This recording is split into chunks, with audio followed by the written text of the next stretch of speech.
Welcome to the Mandatory Metal and Mayhem Sundays with your host, Shredbeard.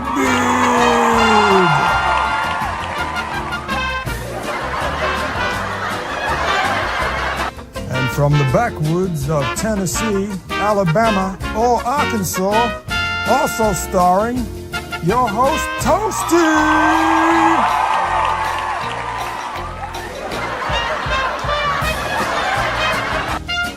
Head of marketing, Warhammer. And our head of productions, Miss A.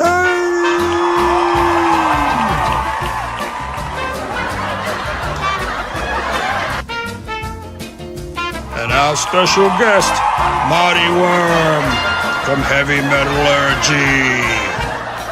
Interviews, the Mayhem Minute, YouTube news versus battles, Fomorian news and everybody's favorite news, Follies, sports news, dumb ways to die, beer reviews, brought to you and produced by Fomorian Productions. It's Mandatory Metal and Mayhem Sundays. Metalhead! What's up? Yes! Hell yeah! Welcome to Mandatory Metal and Mayhem Sunday! All right, man. Hell yeah. I hope everybody had a phenomenal New Year's out there, man. I know I sure did. I was out partying late, man. I've been partying for weeks now, it feels like. What about you, Shred? I had an incredible New Year's, as you said. I hope the chatters as well. We partied somewhat. You know, I'm a dad. We got a couple little kids. We actually drove home from the mountains Wednesday morning, like 4.5 hour drive. So we chilled at the house and just, you know, I can't remember what we watched some TV, had a few beers. We did make it till midnight, Tim. So we did accomplish that. Probably even 1 a.m. Even the kids, I think, stayed up later than us. But yeah, I did not make it to midnight. You lied, sack of shit. You lied to the audience already. Hey, putting on a show, man. Putting on a show. I got you. I feel you. I might lose my main card today. You know, I gotta try to look tough a little bit. You know. He's a little nervous. He's a little nervous because we postponed it 2 weeks in a row, and so far he's kept his man card. But you saw the short I posted, though. You saw it. He's got one, and it might get revoked tonight on the show. You, the chatters, are really going to be the only judges, but. Hails, bestie from the Midwesty, brother. Yeah, you better judge right, man. What's up, Tina, Megan, Danny the Birdman, a.k.a. the Enforcer, the Toasty Goat's personal henchman. Hell yeah, Jeff Closer, Jeff #1 in the chat, man. All right, man. Yes, welcome to the show. Welcome all again. Like we said at the top of the show here, we hope you all had a great holidays as a whole. Great Christmas, great New Year's, all that. And we're here tonight, shot out of a cannon, to start your new year off absolutely on a high note. We got fucking Marty Worm from Heavy Metallurgy backstage kicking in. We were hanging with him last 20 minutes, getting to know him a little bit better. He's got the Glorious Dead band. He's a record label owner, just a cool guy. Got the Heavy Metallurgy channel. He co-hosts that over there with Alan from Let's Talk Metal. And it's a really cool show they do over there. Yes, very cool show, man. It's like just knowledge upon knowledge of just everything. Everything has every album they bring up, it's just like they've went through, tell you everything about it, man. It's just like, I've never seen a channel like it, so it's definitely a good watch. I watched it ever since Alan was on. I've been hooked on it, So ever since Alan, I've at least been playing it in the background, and it's just a very phenomenal show. And I learned that Alan's and Marty might even be a bigger Danger fan. That's what I learned in one of the episodes. Oh, you and your Danger. I like him too, man. Danger does rule. I'm not going to ever hate on anybody for loving some Danger. That's some good shit right there. But yeah, we're going to have Marty on. We're going to talk about all kinds of stuff he's up to, the things he's done. He's been doing this stuff in the business for a long time. And again, plethora of knowledge. And if you've ever watched a Heavy Metallurgy show, he and Marty and Alan's delivery is second to none. I love it. I can't believe they don't have like a national syndicated satellite radio show, and Sirius Satellite hasn't come over and said, all right, because just the way they're perfect and they have the knowledge, you know what I mean? They're not going and pulling shit up on Google. So anyways, we will have Marty. And speaking of Marty, he sent over a cool thing over to the FOMOs over there, Miss A and Lee and I, Metal Tag. And for those of you that aren't familiar with Metal Tag, it's like a series of questions that someone initiates, right? And you send it out and you basically tag someone and you answer the questions and then you tag someone else, so on and so forth. Post a video, tag, you're it to the next person. So Marty sent us 20 questions and Miss A and Lee and I divided those up, and 3 divided by 20 is 6.66666. Ironically, look it up, do it right now on your calculator. 20 divided by 3 is going to be 6.6666666. So it's not the number of the beast because it goes too long. Well, it goes way too long. But the first, I was like, what? This is perfect. It was destiny, right? So I had a good time. We all picked 6 questions or however we worked out the numbers. It's an unequal number, obviously, to get there, but we got there. So that's going to be coming out. Miss A made a short that we're going to be able to play for that later tonight. All right. And plus, here's what I keep forgetting to do. Our buddy Toasty here does a show every Saturday night. He did a show last night. I wasn't able to watch. I heard it was a good time. I heard there was a lot of fun had over there. And Toasty's got some new merch over there at his website. So go over there and check that out. Well, tell them your website real quick, my brother. It's just you can look it up on my main YouTube page. It's just I think it's on there called My Spread Shop or some shit like that. Just go in there, My Spread Shop, click on it, and running a deal right now. So it's 25% off for $50 and more if you order. So doing a little deal for the next day or two on that. To promote the new merch. Miss A actually helped design some of the logos that I got on there. I was telling her, I was texting her, bless my heart and her heart, because when I was trying to message her, it wasn't turning out the way I wanted it to. I was like, man, as I was trying to send her a message, and then I was like, I don't even understand what I just told her, But we got it cleared out, and she was more than helpful and got it on there. So there's 2 designs on there that are from Miss A's catalog right there. She's very good with that stuff. As we know it from Morning Production, she's very good with that stuff. So shout out, Miss A. Go check out Toasty's merch over there at his merch store. As the weeks go on, we'll be able to actually pop the stuff up so you can see it. We'll have it up here on the show so you can see Toasty's cool shit he's got over there. All right, so go support. Again, hails everybody in the chat. Appreciate you guys. Man, thanks for the sub, brother.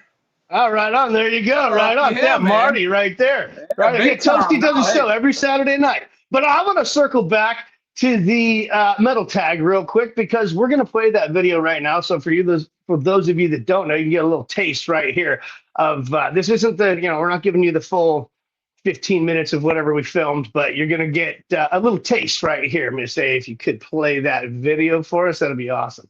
But now that Christmas is over, everybody's making these tweets and Facebook posts about New Year, New Me. Shut up. You're still on meth, Cheryl. And this chick in her Cookie Monster pajamas smoking some Marlboro talking about New Year, New Me. Listen, the only thing new for you this year is a new baby and a brand new baby daddy. She the type of chick that had 4 kids and 5 different baby daddies. How does that happen? She don't even know. Show your favorite new album released in 2025. And for me, that album is Electrocutioner Harbinger. This is thrash metal out of New York. Mark Persino has been on my channel. He's amazing. This is a 3-piece band out of New York doing thrash metal absolutely the correct fucking way. If you are a thrash fan, check them out. Go get this on CDN Records, okay? This is the bad albums of all bad albums, okay? But I can't get rid of it because it serves as a cautionary tale of, even though, like, you know, you get this fucking great album, and you think, you know, you're going to put something else out that's good, you probably won't, all right? And that album is Massacre's Promise. This thing is a dog. For those of you who have not heard this album, I envy you, but also, too, you can put this on and forget you're listening to it. Like, that's how uninspired this album is. And you forget that it's Massacre. You forget you actually put music on. You just walk out of the room and forget it's playing. Like, that's how background this shit is. There's not one catchy fucking riff on it. It's just a piece of shit. I fucking aspire to release a fucking album like this. I mean, Rick Ross played on it. Cam Lee was on it. He denies he wasn't on it, but Rick has said he was on it. So, yeah, get this one if you want to fucking waste some money. Okay, so my first question here is number 6, Front Loaded. Show an album whose first song is its best song. There was kind of a lot of albums I feel like this about, but the one that I picked was XBXRX. They're a really cool kind of underground. They're categorized as post-hardcore noise rock. I don't really care about genres. There's all these sub-genres. I don't really give a fuck. All I know is that I like it, so whatever. But the song is called Deaf Ear, Silent Voice. Now, this is technically the second song on the album, but it's actually the first. And what I mean by that is the first song is about 12 seconds of just grinding noise, and then this is the actual first song. So I'm calling this the first song of this album. The album is 6 in 6s. And it came out in 2020. No, not 2020. It came out in 2005. So if you get a chance to listen to them, they're really good. They're abrasive, they're gritty, but they are a good listen. There it is right there. Metal Tag right there. Miss A with another just eclectic. Like, I had never heard of that. I'm going to hear it now. I won't send that over to me, Miss A. After the show. No wonder you never sent me the tag, man. You stole Electrocutioner. Oh, dude! As soon as I saw your favorite album of the year, I was like, "Oh, this is easily it." You know what I mean? I love that. I love that album right there. So there's a little taste for all of you guys. Metal Tag right there. Okay. And again, we'll be posting that on the socials as we get them done. All right. That was just a little taste for you guys. Do you want to mention Toasty's going to be toasting? Toasty's going to be toasting. Toasty's going to be hosting a couple of trivia games, just 5 questions each later in the show, where you, the chatters, have a chance to win 2 amazing prizes that we've put together here for you guys. In honor of the new year, first episode of the new year, we're going to give back to you, the people. Hails Booge, welcome. Glad to see you here, brother Booge, in the chat. So that'll be happening later on in the show. But I don't think we should fuck around, wait any longer. What do you say, Toasty? Should we bring on our guest? Yeah, let's get Marty. Let's call him. Yo, Marty! Where you at, Marty? Marty! Wait a minute. Who are you? What is going on? What's up, Marty? How you doing, man? Nice heads up, so I'm not like picking my nose or something when all of a sudden I pop up on the screen. How you guys doing? I'm great, man. Thank you for coming on with us. We really appreciate this. You're awesome, dude. Thanks for having us. Appreciate it. Yeah, absolutely. Yeah, we had a blast with Alan over there, and behind the scenes, we were like, oh man, we got to get Marty next too. I mean, we got to get the duo. You know what I mean? So it's an honor to have you. Thank you, Toasty. Sorry, I didn't mean to cut you. Oh, you're good, man. Hey, man. I just you said it all, man. You said a I don't mouthful want. right I don't want there. to be like start getting into the ways of hellos and being a proper introductions. I don't Yeah, think we're man. that Marty, thanks for professional joining around us, here. man. I've been ever since Alan was on. I've been watching your show, a couple times a week, catching up. You're watching old episodes and whatnot, man. And you guys are like both knowledge, man. It's Oh, just knowledge packed full of, it's just things that even I, I've listened to the bands. It's, you guys are saying things that I've never even knew. That's like, man, it's pretty cool channel you got going. well, thank you. Thanks a lot. A lot of years of, some people know baseball stats. I just threw myself into the whole music thing, and I tend to pay attention over the years, who's and what does what and where things go. And, yeah, so it's been a lot of fun. And to correct you there, yeah, Google is sometimes used.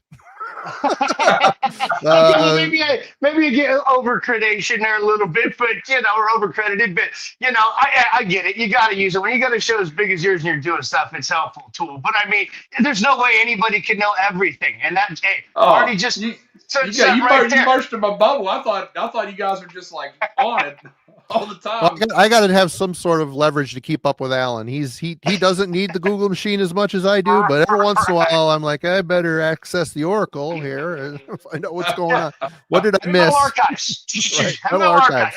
Yeah, all the time, man, all the time. While we're here, for the people new in the chat that maybe aren't familiar with you and your channel, please go ahead and give a quick little introduction about who you are, what you're about, because we are sort of talking about your channel because we're familiar, but for those people in the chat, maybe just give them a brief explanation, if you will. Well, Heavy Metallurgy started.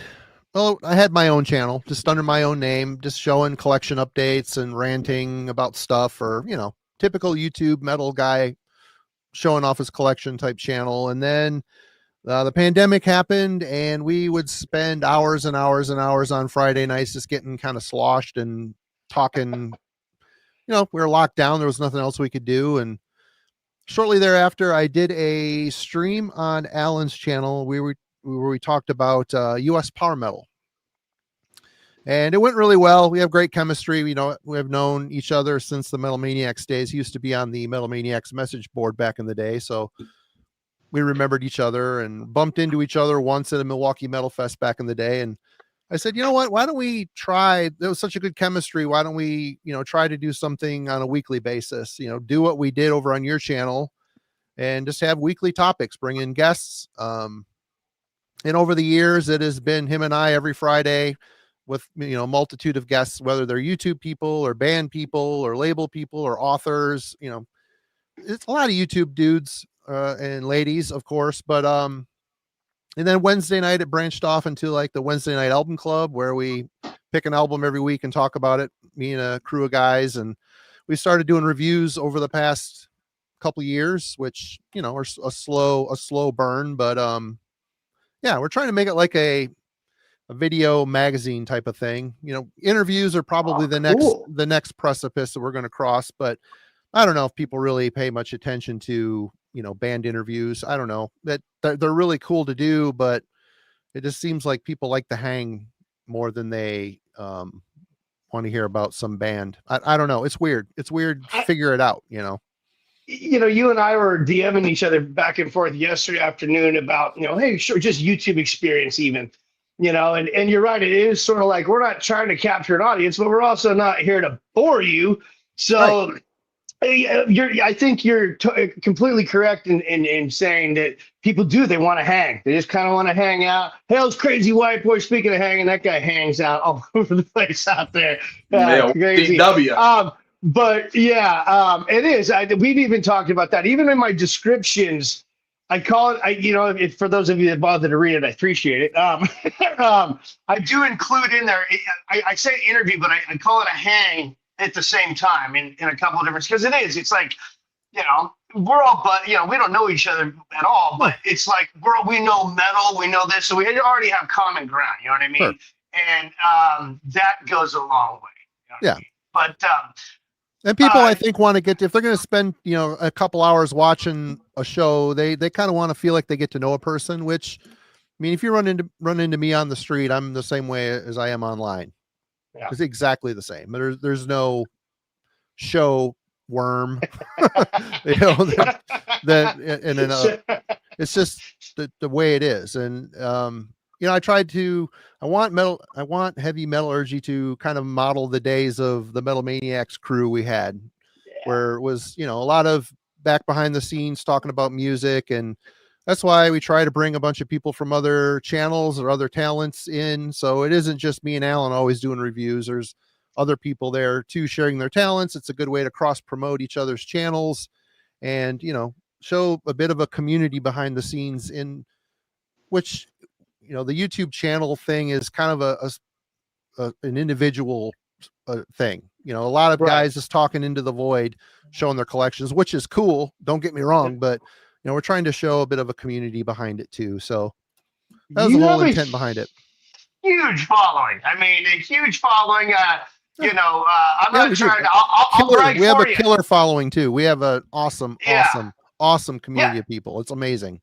And they're engaging. I'm new to your channel, obviously, and I was just jumped in the comments, and I don't care if I had no subscribers. People were in there, you know, just, hey, welcome, you know, and just nobody talked shit. Nobody was like, fuck you. You know what I mean? It was very cool. And even if people do that, hey, I respect that too if you want to do that. But that does not happen on your channel, I want to say.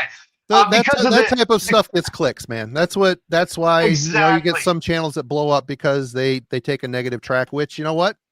Go for it. Is that what you want to do? Do it. I'm not going to sit here and besmirch it. Go do whatever you want to do. But you populate that type of community. That's the type of stuff you get. And, you know, we don't try to push anything negative. You know, we have opinions. If we're reviewing something negatively, it's possible to say you don't like something in a creative critique instead of, you know, tearing people down. You can state your opinion constructively. Is what the word I'm looking for. But yeah, we have an amazing community. Like I said, I've had to ban very few people, and they do creep in every once in a while, but they don't last. It's always a troll. We just ban them. No, you can see them. You can spot them usually. They usually try and test your knowledge somehow, or they start to poke a little. And we've got a few in our. We're pretty lucky here. I should knock on wood. We haven't had one yet on this show, but now that I said it, we'll probably. Have I don't get many trolls either. I even create streams that you know, welcome them in or something just to see what it's like. But you know, I don't get very many trolls at all. You know, don't feed the trolls. That's lesson number one. Don't feed. Don't even give them the space. They love it. They love it. Yep. Yeah. The attention, it just gets them. But Toasty, I don't want to take over. Hey, man, please go ahead, take the floor, please. Marty. Yeah, like I said, I've had pretty good luck with little to no trolls whatsoever, and luckily there's people there that just ban them right away, and I can just keep on what I'm doing because like you said, I'm pretty much the same person on screen as outside. I like to laugh, I like to party, I like to have a good time, and that's just pretty much what it is, and because I feel like if you promote something you're not, man, it's then you got to act different, it's like I don't like that. I just want to be me, exhausting. You know what I mean? It's got to be exhausting to have to go through that shit. Turn it on all the time. It's like, come on, like the stuff I do is not educational, it's just pretty much party central is all it is, just hanging out. There's a lane for that too, man. Yeah. Oh, he's Mr. Rebel Radio. He's being humble. Toasty's Rebel Radio. He plays until he gets banned and then comes right back. That's just the way it goes. But man, Lifeless was a Shrines, man. The album cover. Who did that? Because that is an awesome cover. Just the it looks like it's a pencil drawing on there, man. It is phenomenal. Like, who come up with that? That's a badass cover. Yeah, all of our artwork up to this point has been done by Nate Burns. He does Revolting Worship is his company name. He's a tattoo artist. He's a guy I've known for a long time. Super nice dude. Very talented guy. He's done our 7-inch and both our LPs. Our next album is going to have Mark Riddick doing a painting. He typically does drawing, but this time he's actually going to paint a piece for us. So looking forward to that. Yeah. And he's talking about, this is his band, The Glorious Dead, right here. Like, even if I didn't know what type of music it was, I would probably blind buy that just the way it looks. I think I've talked on here in the past about how I've bought albums just from the album cover, and that was one I would definitely, if I was in the store, I'd be like, man, I don't even know what this is, but I'm gonna check it out. That's the whole point. Before the internet, that was your marketing plan, is good cover art. You know, Yep. if it's gotta catch someone's eye from a shelf of hundreds or thousands of other records. So Yeah. having a good cover is, you know, about the best marketing I plan mean, you check can that out, man. That's Yeah, badass. I could have put a couple more in there, but Well, I'm glad this you is put this on there because we didn't go over questions. So I was like, you know, we're on the right track. We're on the right track and train today, buddy. absolutely. Well, Marty also is a label owner. Miss A just said flash up there. Is it, how do you enunciate it? Bindrun Recordings? Bindrun. Yeah. Bindrun. Okay. Bindrun. Okay, tonight. Bindrun Recordings. Talk about that, if you will, man. I mean, I know that's a sort of soft. I don't mean, you know, if you will explain. That's how long have you been doing that? We just started one, so I'm very curious. We started that in 2000. Holy shit. Basically, it came out of, I did a zine with a friend of mine, Wormgear Zine, myself and Scott Candy. He branched off and did Cryonic Mind Records and distribution. And he's also a noise artist under the name Grunt Splatter. Yes. And I wanted to get into releasing some stuff. So he moved, we were like friends, high school friends and stuff. He moved from Michigan to California and eventually Portland. We wanted to do something from far away, you know, something we could work on together. And so he came up with the idea of Bindrun, and I've just been putting out stuff since 2000. It's been a long labor of love. It's a slog, man. Doing a label, especially these days, these days it's tough. It's tough. Things are good. I mean, we've got some great, we put out a lot of great stuff, and we've got definitely a fan base that's growing, which is great. But starting out is tough. You got to plan on throwing a lot of money into stuff and not plan on seeing any return for some time. It's just labor of love. If you love to do it, keep doing it. You know, try to learn from it, you know, learn from mistakes, capitalize on your victories, and do the best you can. Put out good music. The bottom line is to release good music. Share, you know, supporting the arts is a good cause in days like we're in now. It's good to support the arts, because the arts is taking a beating from all corners. So yeah, if you can help someone get their album out without having to deal with, you know, the big corporate machine behind it, then that's good. It's a good thing.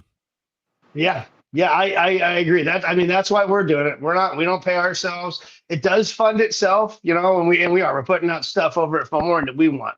So Bindrun Recordings, 26 years, we'll say, right? Yeah, and years ago, Panopticon joined the label, and Austin and I are good friends, and he started, he's like a co-owner of it now and does a lot of the A&R and a lot of the art stuff.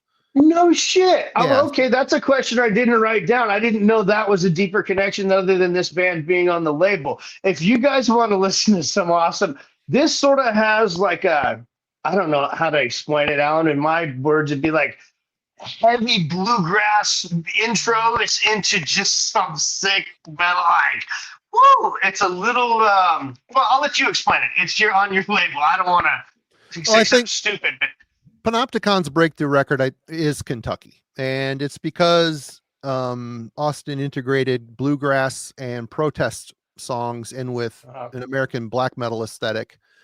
And it isn't just your, you know, typical power chord type black metal. He's very skilled. He's very influenced by the band Death, so there's a lot of shreddy type solos, and I got that vibe, dude. Sorry, I'm not trying to interrupt, but I got goosebumps right now when you said that, because hearing it, I was like, whoa. Lee sent it over to me, and I was like, this is amazing. Go ahead. And as he's gone on, he's gotten a lot. His productions have gotten a lot better, and his musicianship and songwriting has gotten way more expansive. And, you know, there's still Americana mixed in with his music, but it isn't your blatant bluegrass. Yeah, there'll be some Sad Bastard type country mixed in to the black metal. Or, I mean, Laurentian Blue, we just put out last year, that is nothing but a country type album. So from him. So I think love it. where he succeeds, where a lot of bands maybe have struggled, is he somehow found a way to integrate these other musical styles in with the black metal and have it make sense. Whereas a lot of people are like, okay, we're going to stop the black metal right now and just do a country thing. And then we're going to, okay, Right. back into the black. It's all a seamless flow with Austin. Or if he chooses to do just country, he can do it. And he plays everything on his albums, from drums to steel guitar and all that stuff. The only other member he has in the band, dedicated in the band, is Charlie Anderson. Okay. He's in the band Weft. He's his fiddle player, and he's an amazingly talented dude. Yeah. That Weft album is the Weft album is, for a debut album with no demo, it's pretty amazing. It's amazing the stuff he's come up with. It's very cool. Both bands, all of that, everything you said. I just going back to Panopticon, like it's integrated so well, like together, the styles. I was blown away, you guys. Because at first I'm like, whoa.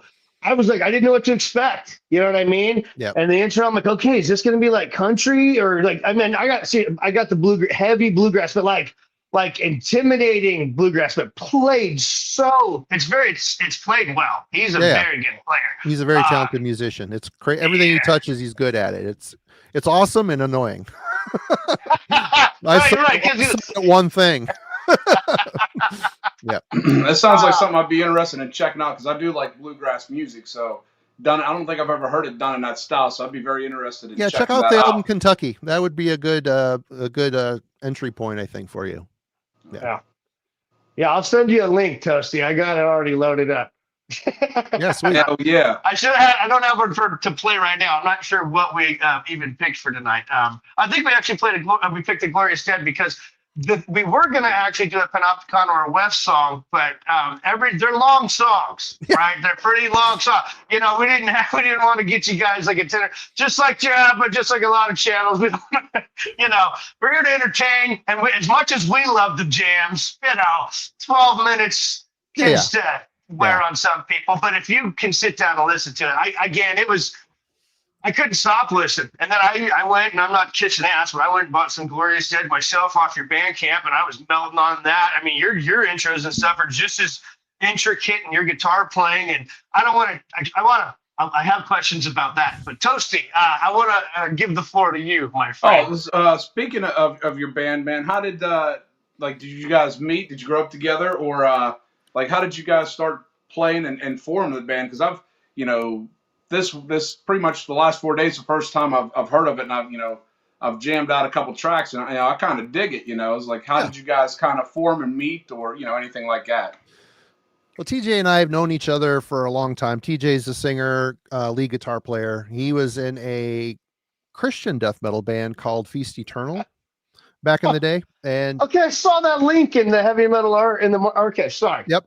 And they put out three records, I think, and kind of fizzled out a bit. And him and I were farting around behind the scenes, playing stuff together. And we started the Glorious Dead.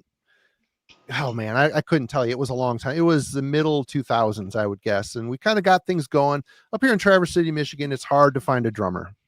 We struggled. I mean, I've been in bands throughout my teen years that, using drum machines and shit, because we could never find a drummer up here.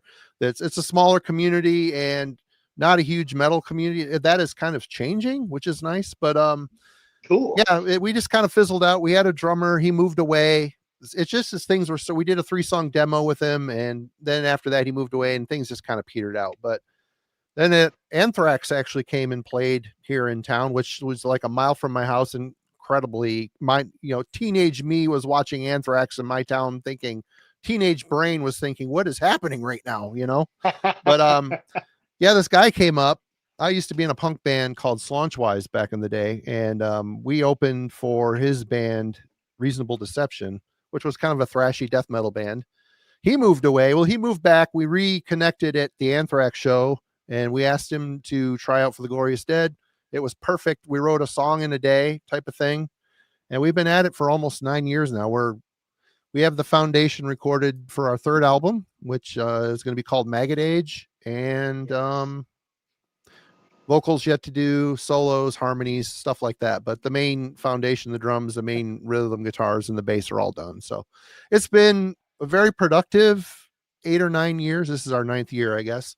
Very productive. Work great together. You know, the songs write themselves relatively quickly. It's a lot of fun. Good chemistry in the band. Yeah, that always That's helps. good to hear. I've been in and out of some bands, and I've been in some bands where it's just like, you know, it takes the fun right out of the music. You know what I mean? It's just like, it just, you know, and then you're like, I don't even want to do this anymore. You know, and then, you know, and then when you get with a bunch of cats like the last band I was in, it was just, man, it was just perfect. You know, and then I was with those guys for many years, and then, you know, all the way up until I moved. So, you know, it was very good and very fun. So Chemistry in a band is important. If is. it's like pulling teeth. I mean, I've been in projects like that over the years, and it shouldn't be hard to write music. It shouldn't be made a problem. It's supposed to be fun. It's supposed to be fun. It's supposed to be an outpouring, a cathartic release type of thing. And you know, all 4 of us we're good friends, and you know, we all have different mindsets and thoughts on things, I suppose. But you know what? We're friends. You know, that's most important. We all You're work friends good before together. you're a band. Yeah. Right. Because you again we were talking about hang before. You can hang with the band. Like I'm friends with Revik from Morning Red, and like he's like, we don't just go in to this jam room to just practice. We practice. He's like, but we party a little, we hang out, or you know what I mean? Yeah, and like a poker that's how night. it should. Yeah, it's a chance to hang with the band. You know, it's let's introduce the other guys. Right, you got TJ, Chris, and Noah. Do you want to introduce those guys to the crowd here, if you would? Yeah, TJ Humlinski, lead guitar, vocals, does all the lyrics. Chris Fulton, our drummer. Awesome dude. He's a graphic artist, very talented guy. Noah Payne, he's new to the band. He's been in the band about a year, and he is, oh my God, he does, what the hell's the name of his? I'm drawing a blank. He's got a record label, Northern Spire Productions. Okay, yeah, I was gonna say, I think that's in here, but yeah. And he has got, he's got the Lanzarath band. He's got Wood Cult. He's got Draughter, which is more of a death metal inspired band. Oralisk is his solo project. He is an incredibly prolific and talented dude. A lot of black metal. The Draughter is the black metal, death metal stuff, but he's a very twisted, kind of nasty, caustic black metal. There's a lot of talent happening up here in northern Michigan, slowly starting to get out there. So that sounds like it, dude. I mean, all right there in Traverse City, Michigan. I just got to give his town a shout out. Marty's probably sick of hearing this, so I did DM him about it. I have relatives in Michigan. I still have relatives in Michigan. I have Upers. I saw Snooks talking about the Upers. I have an aunt and uncle that have a resort up there. But I've been to Marty's town a bunch of times when I was a kid. Been to the dunes that aren't necessarily close to where he lives, but I've been to them. I went to the little go-kart track and arcade that used to exist in his town back in the 80s. It might still be there. It might still, I think it's still there. If it's the same one I'm thinking of, it's still there. Yeah. I'd be at a loss to explain in great detail to you, but I can still remember enough of it to be like, it was a great time. I would say Traverse City, Michigan. I live in California. I go to Santa Cruz is 45 minutes an hour from me. It is as close to like Santa Cruz you're going to get in Michigan. You know what I mean? In the Midwest, I'd say, period. And I don't know if you consider Michigan really the Midwest or not anymore. Yeah. People do. Thank you. I'm not trying to be insulting any Midwestern people or anybody, but I when we drove there from my grandparents were from I told you Gun Lake, Kalamazoo, and then I was in Baldwin, this little tiny nothing town, town, but it's like blink your eye and you're through it, and then it's a speed bump on the way south. Yeah, and they're like, hey, we're gonna go to Traverse City and have some fun on our way to go on the. Was it the Badger or whatever, that boat that goes across? I can't remember the name. Yeah, the Mackinac Island. Yeah. Yeah. Okay. So anyways, it's probably boring the shit out of everybody. But anyway, we got to Marty's town, and I was like, whoa, this is like a beach. It was awesome. I thought, yeah, wow, the inlet, really cool. of Lake Michigan comes right into the town. It's the lake. It's called Grand Traverse Bay, but it's a chunk of Lake Michigan that comes right into the city, and it's a good mix of beaches that go into forests and. Yeah, it's a beautiful area. I live in a pretty place. Yeah, I love going swimming. I'm still to this day. Even if we're out fishing, I'm the guy. I'm jumping off the boat into the water at the middle of the day because it's hot.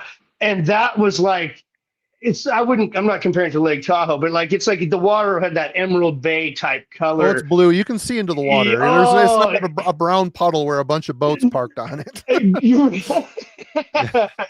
was beautiful. So anyway, shout out Traverse City, Michigan, to all you Michiganders. Yeah, I'm glad I'm not the only one, Shred, because sometimes when it's hot, when I'm getting off of work, I'll pull over and jump right in a creek, man. Just right off the side of the highway and jump, get into the creek, jump right in for a couple, about a half hour, then I get back in the car and go home. I love it. Yeah, I'll jump off shit. We'll check it for you. All right, we're good. All right, we're good. Get back in the truck, especially if it's hot. But yeah. Anyway, shout out Michigan and Toasty and I being crazy rednecks in our own right. Doing red. Everyone knows I'm a quarter redneck for all the right reasons. Yep. It's got to have a little bit of hillbilly in you. You want to like blow up propane tanks. Anyways, fun stuff. I still have all my limbs. Got all my digits. Anyways, Marty, you're a guitar player, dude. I have so many questions about that, but like, and I don't want, okay, if your guitar is like some kind of crazy expensive thing that we don't want to reveal to the crowd because we've already revealed the town you live in. We don't need, no, I'm just kidding. But what's your favorite rig? What's your favorite guitar you play, man? What's your setup? I got a BC Rich Warlock. One of the masterpiece editions I got for like $600. Nice. What else? I've got man, my very first flying V was Kerry King BC Rich. Oh, nice. Boy. Yeah. Not a boy. I've got a Schecter Hellraiser V. I've got a Hamer Vector. Wait, a Schecter Hellraiser V, and I have a Hamer Vector V. I'm a V. I love Vs. Me too. I own 5 of them. Yeah, I have a ESP Aero V. I have a Solar E-Type that I use for different stuff, black metal. I have a little black metal thing I fart with. It'll never get released probably, but it's fun to play. So I've got 6 or 7 guitars, I guess. That's okay. Hey, that's a perfect amount. That's about what I got. You can play 6 or 7. Yeah, you can always have more different tunings. Dude, I got room. You know what I mean? I've got a couple you guys can't even see, and there's already 5 hanging up here. Are you making those yourself? I was noticing them on some of your videos. Do you custom make those? No. My dad does. My dad made 3 of those. My dad's a luthier. In his retirement in construction, as most of these people know. But thank you, Zach, by the way. Appreciate that super sticker. Thank you, buddy. My dad retired. Shit, I can't remember. A long time ago now. He's been luthier for 15-something years, like pretty good too. He's building a guitar, as you've all seen on Instagram and YouTube, for Paul Kreutz right now. Thank you, Megan, for the donation. Appreciate you. You guys don't have to. You don't have to. This is where we're game free later. You guys are gonna win stuff for free. Appreciate you though. He builds them all. I was actually able to go up. Give you guys a little sneak peek since Marty mentioned it. I sent these pictures to Paul, but I was just up there in the shop last weekend. And, hold on. Let me get them for you guys. I got them. And I got to hold the guitar and see the guitar. Isn't going to do it a whole lot of justice, but there's the one. That's wow. Yeah, that's Burl. It's almost got a little V in the back. Little V. Yeah. It's like I get broke up. So that's got like a live edge side. That's nice. Idaho burl wood, right? I can't remember what kind of wood. Yeah. But he's got the little he's got the CNC machine, so it's got the engraving in it, and he's got sick EFG pickups in it. You can't really see them there, but he builds in everything with it's all so that's what those guitars are a little old. Like this is one of his first 5 guitars. He built this for Henry, my son. It's got a little short in it right now, but I was supposed to take it up last time I saw him. But this is a little mini quarter-size guitar. It's cool. He's trying different shit. It's cool. Oh, dude, Marty, he's built 3 lap steel guitars out of burlwood too, dude. And they're, I can't believe, like, the guy could build a whole building for, whatever. And then he's like, I'm going to retire.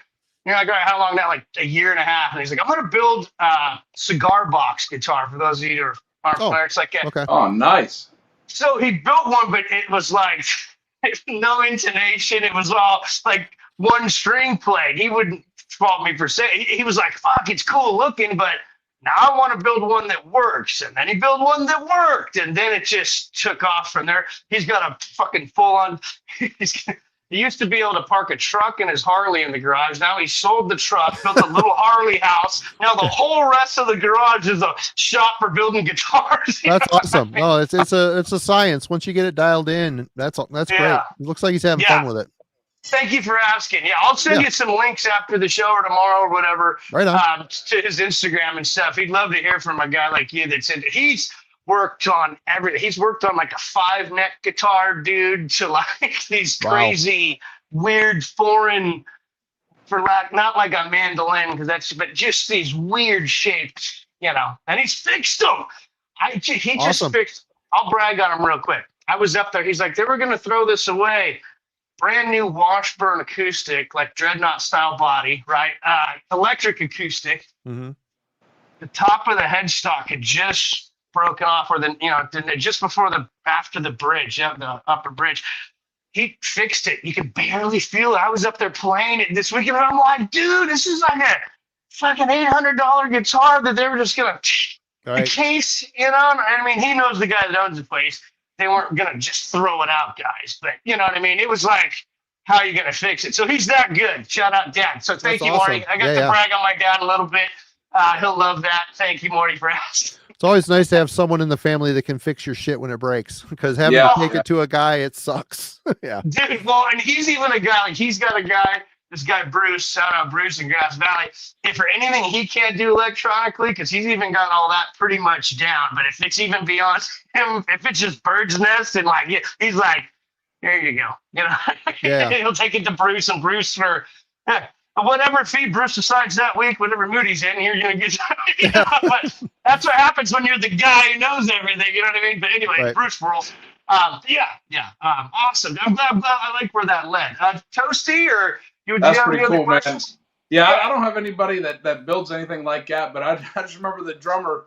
So I'd fuck some shit up by, just whatever. It just happens, things would mess up. And the drummer, he'd be setting up his shit. And I'd be like, hey, man, I need help. And he was like my guitar tech half the time. I'd have shit all fuckered up, and I'd be like, what's going on? He goes, well, I don't know. And he'd come over there and he'd just like rewire, he'd rewire the shit for me, because I don't know much about electronics. I know a little bit, I can solder simple stuff, but sometimes I'd have some things, all messed up, and he would be like, But there was one thing where he couldn't fix. So in the BC, Rich, I fell on it, and how it has that bridge that comes up with the two nuts, and the bridge just locks onto it. It folded down. So I had to take it to an actual person to fix it, and I didn't know what it was going to cost, but it was like $70. He goes, I wouldn't fall on it again because I don't think I can fix it again now. So You fell on it? Was it like a failed scissor kick? I was boarded scissor kick, jumping around, and we was playing in a bar, and someone must have spilled beer, and I just hit that beer and just pow, and the bridge went, Oh, yeah. And but That's luckily it's nightmare. fixed, and it still works today. They're fixable. There's this chick on Instagram and YouTube, Tanya Shopnik. She's over in Ukraine. And I started following her as soon as I got YouTube years ago. My dad, since he's a luthier, sent her stuff over. And she'll fix it, same stuff. And if you look at it, you go, nah, that one, no, can't fix it. And she's like, got all the, Anyways, luthier stuff, cool shit. I love guitars. I could talk guitars all fucking day. Yep. Let's see. Man, that might be an unfair question. I was going to ask you what your personal favorite release on your label was. You don't have to answer that question if you don't care to. No, I can answer that question. I've liked. Okay. We wouldn't put it out if we didn't like it, but I think my favorite release is the debut Woden's Throne album called Loss. Okay. They went on from us to join Candlelight Records and put out one more record and then split up, and the remnants of Woden's Throne are now in the band Nemeris, which is on the label. We just put out their new album last year along with the Weft called I just looked at it and I've drawn a blank. I wish I could say it's because I'm drinking, but it happens to me all the time, Marty. Old man shit is happening here. Well, yeah, the new Nemeris album. Go check it out. Whatever it's just counts. really atmospheric English black metal. But that Woden's Throne debut loss was just it's like English Emperor. Really well written, really emotional, okay. a lot of synth layers. Excellent. That's probably my favorite release we've ever done.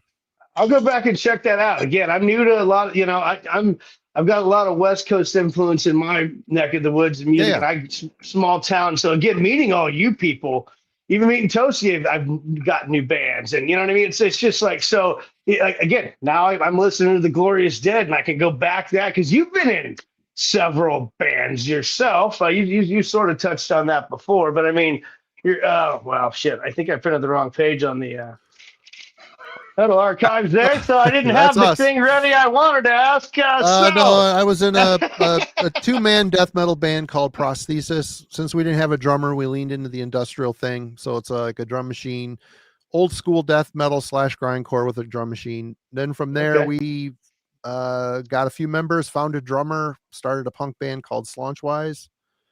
Some years later, I did a project with my friend S. Craig Zoller, who is a film producer. He's done Bone Tomahawk, Brawl on Cell Block 99. That guy, former Metal Maniacs writer. We're friends. We did a black metal project called Charnel Valley, which is the first album. Shouldn't have been an album. It was just a demo.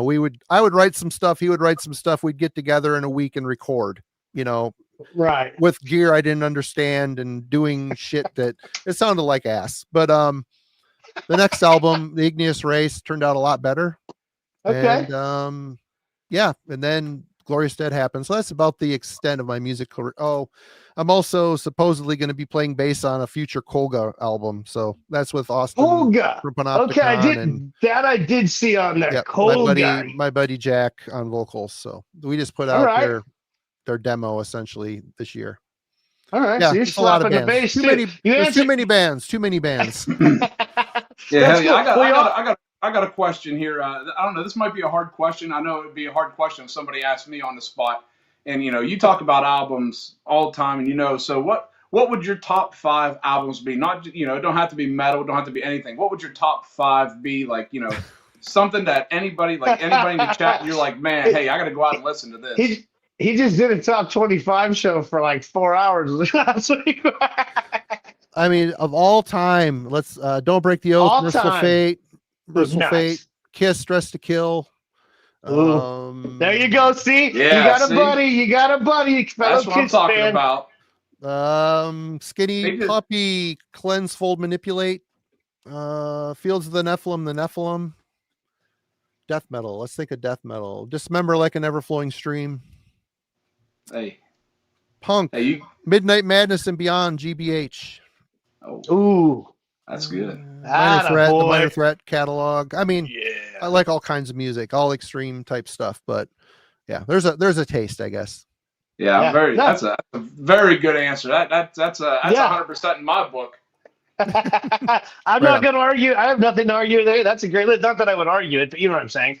That was very so. And hey, on the spot like that too, Marty, right there. Just that's for me that would have been a tough one to answer on the spot because it always changes. You know what I mean? It'd be like,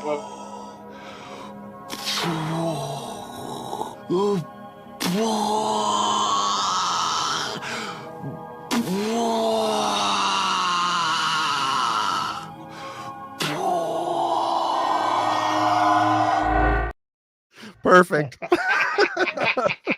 You know what I mean? Like for me, it changes daily. Like there's a couple that'll stay, but it just depends. Maybe the mood or the day. But so it's like it's always a hard question, or sometimes you forget or this or that, and it's like, man, it's a tough question. I feel like for anybody, or at least it would be for me. Oh yeah. We pulled it out though. Yeah, you did good. You did good. Yeah, that was good on the spot. I'm the same way. Like you said, mine's always changing. And then what happens to me is too, I get around other people. Like if I was just in my truck listening, I heard somebody ask that on the radio, I'd be like, oh yeah, easy. Right here live on the show, you ask me, I'd be like, Miss A, play a video. And then I'd be like, shit, I got to think about it. All right, let me write it down. I'm that weird guy. You know what I mean? I'm not a good on the spotter. So well done, Marty. You know what I mean? Quick thinker, Years of streaming training. What can I say? That's right. That's right. Yeah, you've had a channel for a long time too on YouTube. How long? Like 10 years? 10 years, maybe? decade. Right here on this. That's a good. Hey, they got to give you one of those little plaques or something, right? Don't they give you one of those for 10 years? 100,000 is your plaque. 100,000. I know. I saw that. And I'm like, oh, cool. I'll be dead before that. I'll be dead before that happens. I'm like, Long gone. We're clicking away pretty good here right now, but I'm like, that seems pretty fucking unimaginable even to my little click rate. It takes so long to build a channel organically. It does. I told you yesterday in DMing you back and forth, the first two and a half years or however long, it's not that, like 11 to 12 subscribers. Like when I met Paulie Kreutz, my bestie in the chat there, I think I don't know, we had low numbers. It was like 30 and like 22 or something. And I remember one night I got to like 25 and it was like a Tuesday. I'm like, babe, I'm having a beer tonight. I'm going to have a couple. I'm celebrating 25 subscribers. Yeah. Yeah. That's what was it? Yesterday or the day before was like, you know how it pops up. You know, it was my year anniversary on the tube. Yeah. Congratulations on that. Things. Yeah. Hey, I'm enjoying it. You know, of course, you know, like, you know, it's just, you meet a lot of different people. Like, without this, I'd have never met, you know, Shred, you, Alan, War, Miss A, anybody like that. You know what I mean? So I've met so many awesome people doing this, man. It's so beneficial. And I tell you what's awesome about this, or at least to me, is how many people help. You know what I mean? Just help you out, and don't expect anything back. It's like, man, I've had a lot of help throughout this year because I don't know what I'm doing. You know, me too. And it shows. You know, but you know, it's a fun time doing it. It's so much better. The quick way to grow a channel is to be negative. Negativity breeds clicks. You're right. But it feels good to build a community the right way. And even if it's a slow build, what's my favorite Bathory album? That would be Blood on Ice is my favorite Bathory album. Nice. Love the Viking era stuff, but that was his masterpiece as far as I'm concerned. Flat Brim Zach, good question, son. Attaboy. Flat Brim Zach, Arizona boy there. Well, done. He's got a wrench. He gets, Matt. Look at Will Rogers here. He's got 13 subscribers, but my cousins are cool. No, Will Rogers has a killer band called Damascus. You should actually go hit that shit. Fuck Will out of Florida there. I'd say that's like Florida death metal. Your Damascus, wouldn't you there, Willie boy? Will Rogers is a cool dude. He should, to me, he's a guy that should have, you know, fucking 10,000. He should be, you know, his band's that good, but it's like, it just doesn't, for whatever reason, you know what I mean? It doesn't catch. But, anyways, we've kept you here quite a bit. Do you want to hang a little longer? Do you want to? I got nowhere to be. I'm where I'm supposed to be right now. So if you want me going for other shit, I'll be part. No, we don't. No, here's what we usually do. And Toasty and I, right? You don't mind if you want to stay for the whole show, you're welcome. We always offer that. We go about another hour, maybe a little over. You know what I mean? We got other stuff planned. But if you want to hang, you're more than welcome. Whatever you need from me, brother. It's all good. Oh, well, I like it. Then I'd like you to hang if you want. You know? Okay, I'll hang for a bit. I don't want. Yeah. Here's what we can do. When you gotta go, just say you gotta go. You know what I mean? We have other stuff to get to, but if you want to participate and hang, we've got. Of course, Marty can hang, man. He put Kiss in his top 5, man. You know, he's good to hang. I got to. I love them and hate them, but they're my childhood band. So he's coming back for another show, man. He don't even know yet. When Alan was on, when we voted, Toasty said, "No, get him out of here." Because he didn't like Kiss. I was like, get him out, get this guy out of here. No, I'm just kidding. He didn't vote. There was no vote. But I don't mean to put you on the spot. Yeah, but hang as long as you want. If you got to roll, text us, text Miss A, whatever you got to do, DM me. You know, we can. There's a private chat. You can text us. But we're not here to keep you. But it's fun hanging with you. So if you want to hang, I'll hang for a minute. We also got.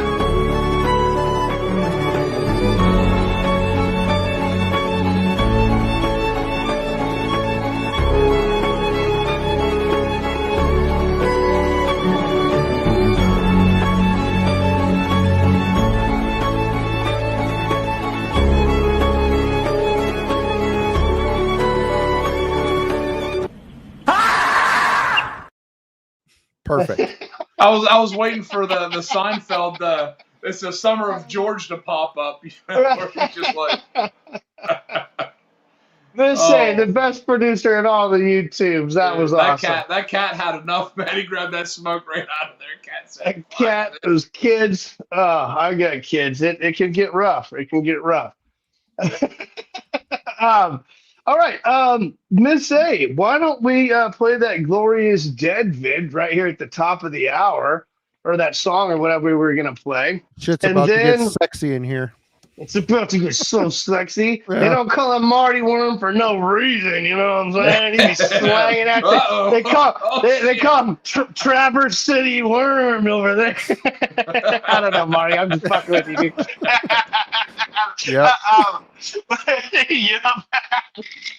He's like, all right, I'm leaving now. I was going to ask you, why do they call you Marty Worm? I just made now that. I could tell you, I used to do Worm Gear Zine. That was my foot in the door to Metal Maniacs. And okay. A couple of the PR guys at Relapse back in the day, they couldn't pronounce my last name, so they just called me Marty Worm. And instead of having my name on everything, doing the channel, no one can pronounce it, so I just went with Marty Worm. It's easier. So I tried. Lee and I tried. I'm not gonna lie. We tried. I'm like, I think we got it. He's like, just go with Worm. I'm like, I'll just go. When I was doing my teaser video. Yeah. It's Ritkinen. It's Finnish. It's not hard. It just I've had it butchered my entire life, and I just we'll make it Worm on the channel. Ritkinen. I can say Ritkinen, and now that you've said it, I can see it. I can totally see it. It's right here, Ritkinen. Yeah. All right, I was telling them I got a buddy. His last name is Argery, but if you saw how that was spelled, it's like an A-R-G. It doesn't phonetically look right. No. You know what I mean? And I'm like, what?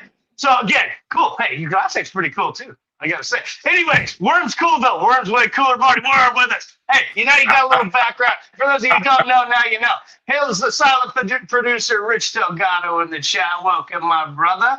And looks like we're about ready to roll that video. Let's go. It's going to be awesome. We got some Glorious Dead. I'm going to mute myself.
Okay. Killer, man. That was killer.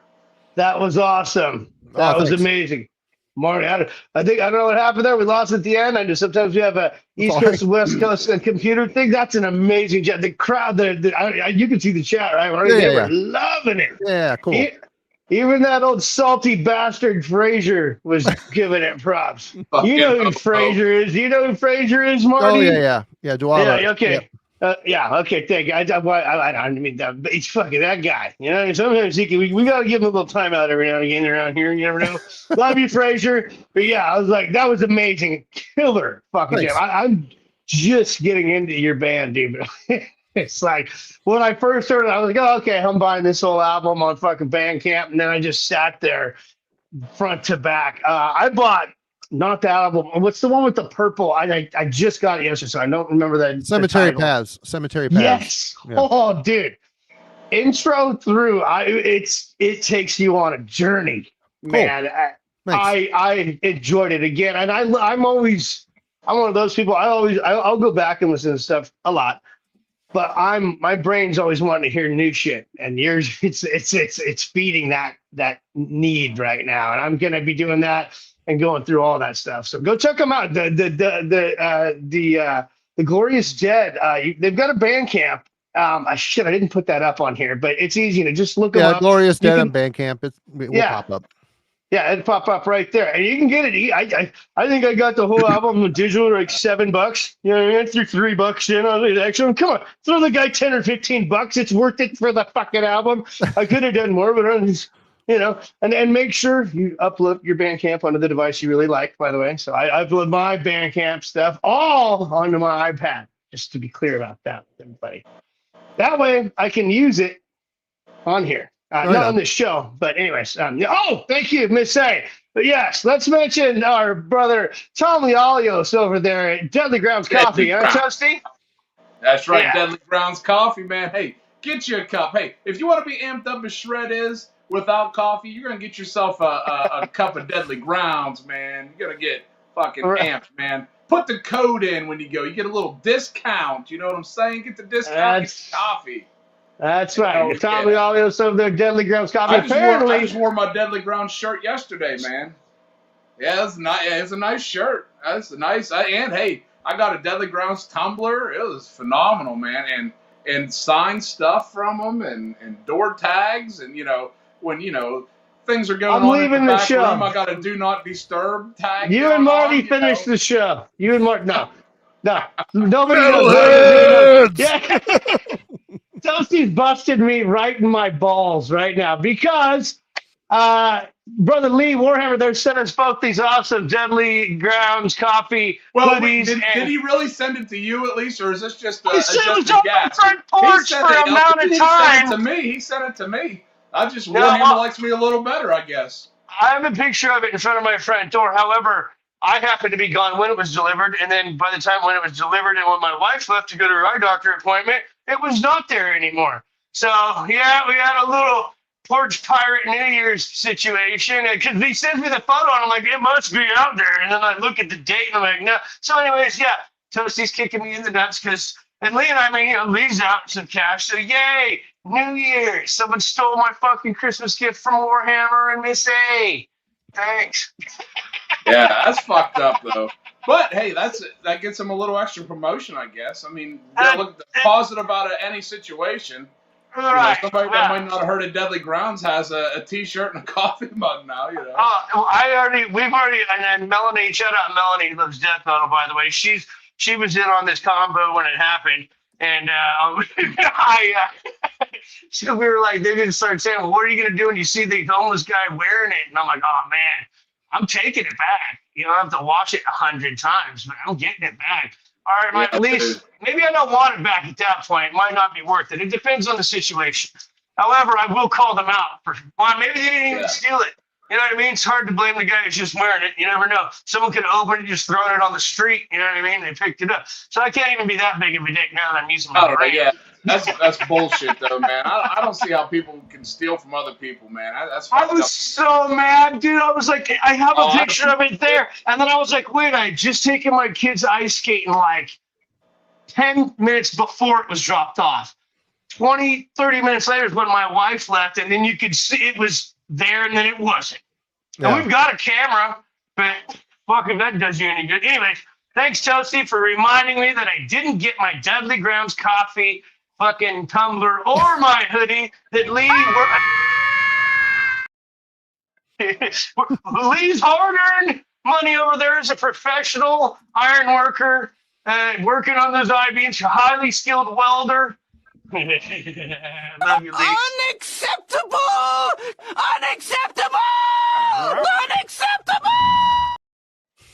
All Lee I'm knows saying I is must have it is a nice shirt, and I had it on yesterday. It's fucking pretty badass. It is. I Thank you, bet it Mr. is. Warhammer. Made my Christmas better. Most I wouldn't comfortable shirt know. you've ever worn, probably. Caress your nipples just perfectly. Everything. Oh man, I'm tell you what, yeah, dude. He's in there all. Just right. Yeah. Oh, and the Just feeling when you slide it on, it's like, God dang, it's Life it's, affirming. You don't Instant, need a instant t-shirt under gasm. That's this what that bad shirt boy. is. Instagasm right there when you put that shirt on. Yeah, Ah, you're dude. good to go. Well, guys, I need to jump after I said I could stay, but I just realized that school starts tomorrow after a week and a half long break. Oh, I need to go up and crack the whip to get the 15-year-old's ass moving towards. no problem, Bed. Marty. We appreciate you hanging with us. I know our kids will go back till Tuesday. Good luck to you, kind sir, on your mission to get that boy He's in gear. like 4 or 5 in the morning all through Christmas break, and tomorrow's a rude awakening. So yeah, My wife and I had this exact same conversation a mere 3 hours ago. Like, my daughter got up at the crack of 1:15 today. And she was like, "What's for breakfast?" I'm like, "Fucking lunch." yeah. Sorry. Anyways, Marty, thank you very much for joining us. Marty Word, this guy rules. man. Thanks Yeah, for Marty, having thanks me. I for coming appreciate on, it. man. Nice to see everybody in the chat. Thanks for Marty, checking us out. Your channel is phenomenal, man. Keep it up, brother. It's fucking great, man. Thanks. Well, I'll try to get you guys on one of these nights. We do a weekly thing, so we'll see what happens. A little cross-pollination. I'd love it. I'd be down to that too. Lee will be on this Friday. We're going to be ranking and diving into the Running Wild catalog. So, Oh, Running Wild. I might just hop in there. I like Running Wild. That's good shit.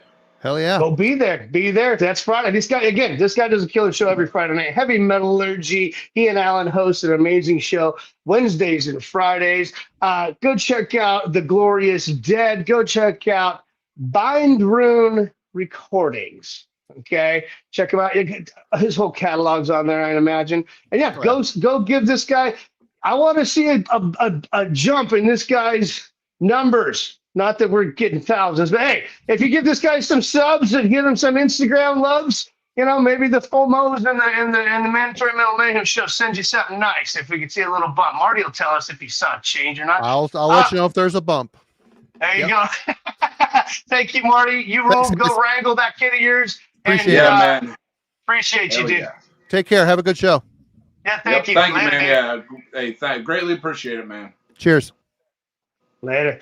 Marty Word. That was awesome, man, dude. That was good. That dude's cool, man. Him and Alan are, pretty cool. But, I think Marty's just a little bit because, Alan said some things about Kiss that we don't want to get into right now. You like Marty a little more than Alan because the whole Kiss hate thing with Alan? No, they're both good cats, man. But Since I've secretly, been watching their show for the last probably 2, 3, 4, the last month, whatever it was, it's like yeah. It's knowledge overload for me. I'm learning so much more that I didn't know before, and it's just this. They got a good channel going. It's a very good channel. It's amazing. A lot. If you ever, I don't boost channels that I don't think are good, man. So if you guys want to check out something and learn a little bit and have a good time, man, Heavy Metallurgy is the way to go, man. It's the way to go. Without waiting any longer, let's do that. Miss Ed, just got your awesome text. Let's do the coffee commercial from our great friend Tom Lealios over there at Deadly Grounds Coffee. And then let's play the Mayhem Minute by one of you amazing chatters this week. We're going to reach out to a few. We got another good friend of mine, chatter, doing one for next weekend. And I'm going to reach out to a few more of you chatters to do these, as well as celebrity guests. But Miss A, if we could play that Deadly Grounds commercial, that'd be awesome.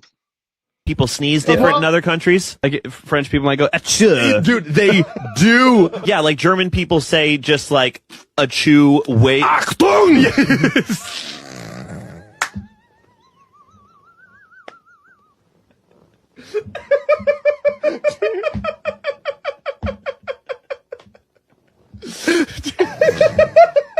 Scheiße!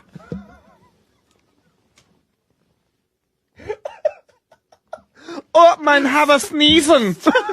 Watch out, Klaus. Mein Haver sneeze up. Achtung! Please set me free from this. Oh, I've got schnitzel everywhere. Oh no, I've got sauerkraut all over my lederhosen. You gotta stop. I can't do this with you at all, dude. Sorry for my loud and sneezing.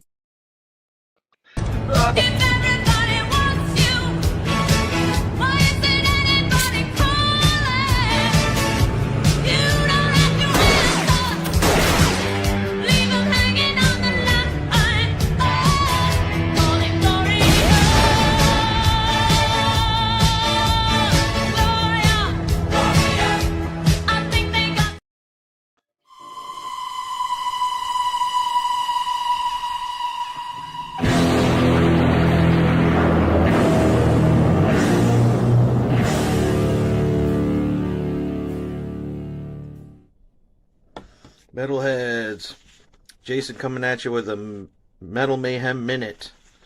I have 2 releases to share with you guys today. First up, Malignant Altar, Realms of Exquisite Morbidity. This was released in 2021 on Dark Descent Records. This band was short-lived, unfortunately. It came out in, the band formed in 2018, but they disbanded in 2022. As far as I know, this was their only full, album release, 6 tracks, but they did have 2 demos and, did a split, but that's it. For Malignant Altar, think of like Morbid Angel, Cerebral Rot, Rotravore, Cyanide, lots of great influences can be found in this. This is just like filet mignon, gourmet level death metal. One of my favorite albums from the last probably 8 or 9 years. Still listen to it all the time. Never listen to it just once. Always have to play it twice. So highly recommend that. And then second up, I have another gourmet filet mignon release. This is the Warp Chamber. This band is from the Pacific Northwest. This album, Implements of Excruciation, came out in 2018 on Profound Lore Records. And this band is unique. There's 4 tracks on this album, but it clocks in at like around 25 minutes, just under 30 minutes or so. So the tracks are decent length, but each song is made up of like 6 distinct parts. So you listen to that album, you feel like you listen to like 12 songs because each song is like got so many different parts to it. I would almost describe it like a progressive death metal, like think Rush, like 2112, like every song has like sections to it. It's kind of like that, but I've never heard anything like Warp Chamber. The vocals are sick, absolutely insane. Highly recommend it. So check out both those releases. I know you'll like them. I know Scar would approve. And there you go, boys.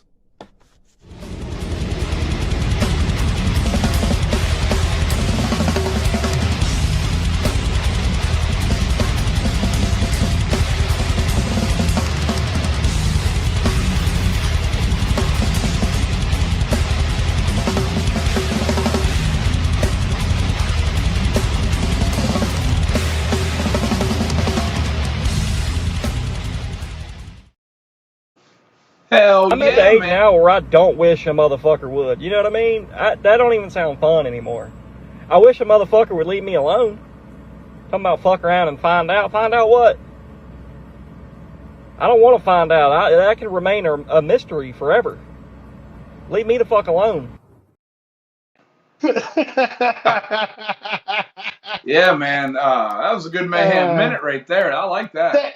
Brother Jason Shaw, great good friend of mine. I love that dude. If I ever get out to the Midwest, I'm gonna get that. He's a great tattoo artist. He came up with some original Fomorian art up there that I'm not gonna fuck with my setup and go show you. But yeah, I've shown you before, and maybe I'll do a little vid on that. But Jason, thank you for doing that. Shaw, you're awesome, dude.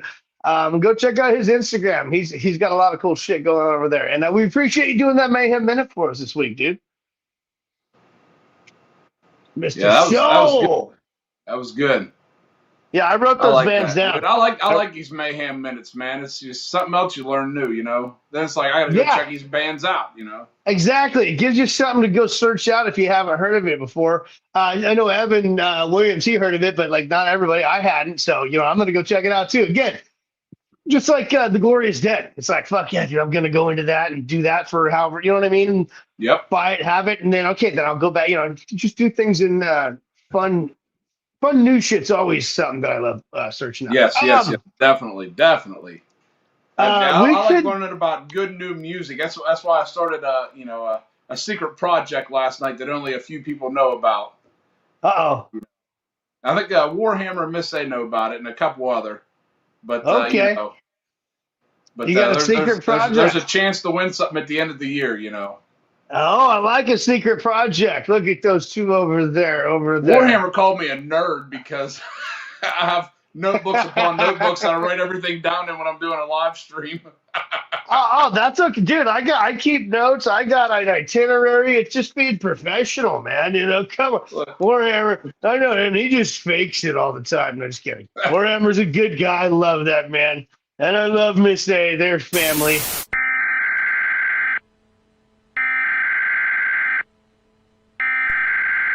We interrupt our program to bring you this important message. Miss A here. I just came in to interrupt this show to remind you guys to fucking smash that like button. Hit it. Subscribe. Fucking share it. Comment. It's free. Just do it, man. Look, this guy's doing it. He's hitting that button.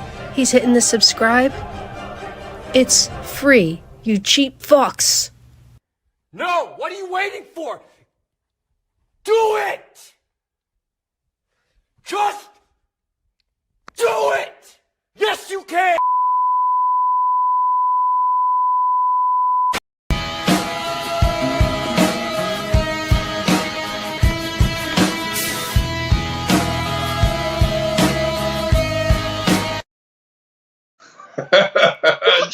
just do it. Miss A with brand new drops every week. Just fucking Tommy boy coming in, boy. I love that dude. Rest in power, old Chris Farley. Holy shit. Way to go, Miss A. That was awesome. Every week, I give her a big thank you, Miss A back there. She does a lot for everyone. They're working on no Toasty show. They're here to help. The kindest people I've ever met are like black metal heroes. They're very cool. Hell yeah, Lunachick. Lunachick. Thank you very much. Holy shit. Man. Happy New Year to you, Lunachick. By far our biggest supporter and man, she's thank you, like Lunachick. $72 in 2 shows. She is killing it. Thank you, Luna. Dang, Lunachick, man. Thank you very much. We greatly appreciate that. And the Zack Attack and Megan. All these things go back into getting prizes and stuff to give out to you, and that's how we're able to do a free one this week. You know, because we got two free ones. Shipping and everything's already covered. So we go out and get things, and these donations that you guys give just go right back to you guys, man. So everything that you guys donate and the super chats and the Venmos and the cash apps, whatever may have you. We greatly appreciate it, man. Yeah. super chaps, the old cheek chillers. I know for a fact that Paul Kreutz wears chaps every time he listens to the show or watches chillers. You ever watch that movie Son-in-Law with Pauly Shore? Where he's like, yeah, absolutely, dude. See that movie? Like, I'm of the age where that movie hit at the right time, where all those movies, In the Army Now, fucking all those were fucking like right in that pocket, man. Again, but thank you, Luna. You are amazing. We appreciate you. And your winnings from the last time are going to be mailed out tomorrow. I wanted to wait till after the holidays. I have a stack of boxes going out to all of you. Megan, Odin, I don't know if you're here, but Odin's son, I got your stuff going out. Everyone who won, your stuff's going out. So congratulations. I guess, and some of that includes some of the fun stuff you had tonight. But yeah, like he said, Brother Toasty, I can't say it better myself. I'm not going to repeat it.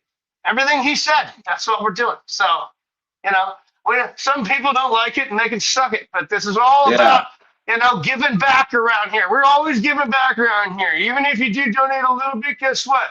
You're getting a hell of a lot in return. You know what I mean? And like, thanks to kind people like Luna, Megan, and Bob, and all you guys are donating. And if you can't donate and you don't donate, we still love you just as much. We appreciate you watching. We just appreciate you being here, man.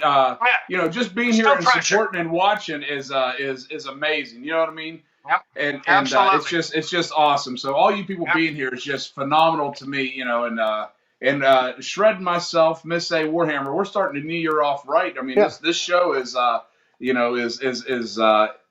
to me as good as it gets, man. I mean, I like being here, and I'm glad. And I hope we can do this for as long as we can. We're gonna keep doing it. Speaking of kindness and getting the new year started off right, let's say if you could pull up that Electrocutioner banner, our friend Mark Persino and his band Electrocutioner on January 10th are doing a benefit show in New York for a cat rescue. Right here, the Astoria Cat Rescue. I didn't even ask Mark about this. We're just doing this. You get to see all these killer bands. They're all amazing. I haven't heard of some of these guys, but if you've all heard of Electrocutioner, so if you're in the New York area, if you can get to this show, it's a benefit show for the Astoria Cat Rescue. You got Electrocutioner. My old eyes can't read all those band names, but you guys hopefully can see it nice and big. Yeah, good thrash band. That's right, Chris. Absolutely. Oh, Barry's going. So Barry, that good metal show. He's shout it out. That's right. Big Scar. That's a big shout like Scar. You all know Scar. Right. I'm Scar approved. I've got the stickers to prove. I got some of them. Save the pussy, man. That's right. He's sneaking Scar in. That's right, Barry. Attaboy. Hell, man. I'll tell you what, man. Electrocutioner, in my opinion, which might not be the same as anybody else, but I do believe that Harbinger album was the best release in 2025, in my opinion, that I've heard.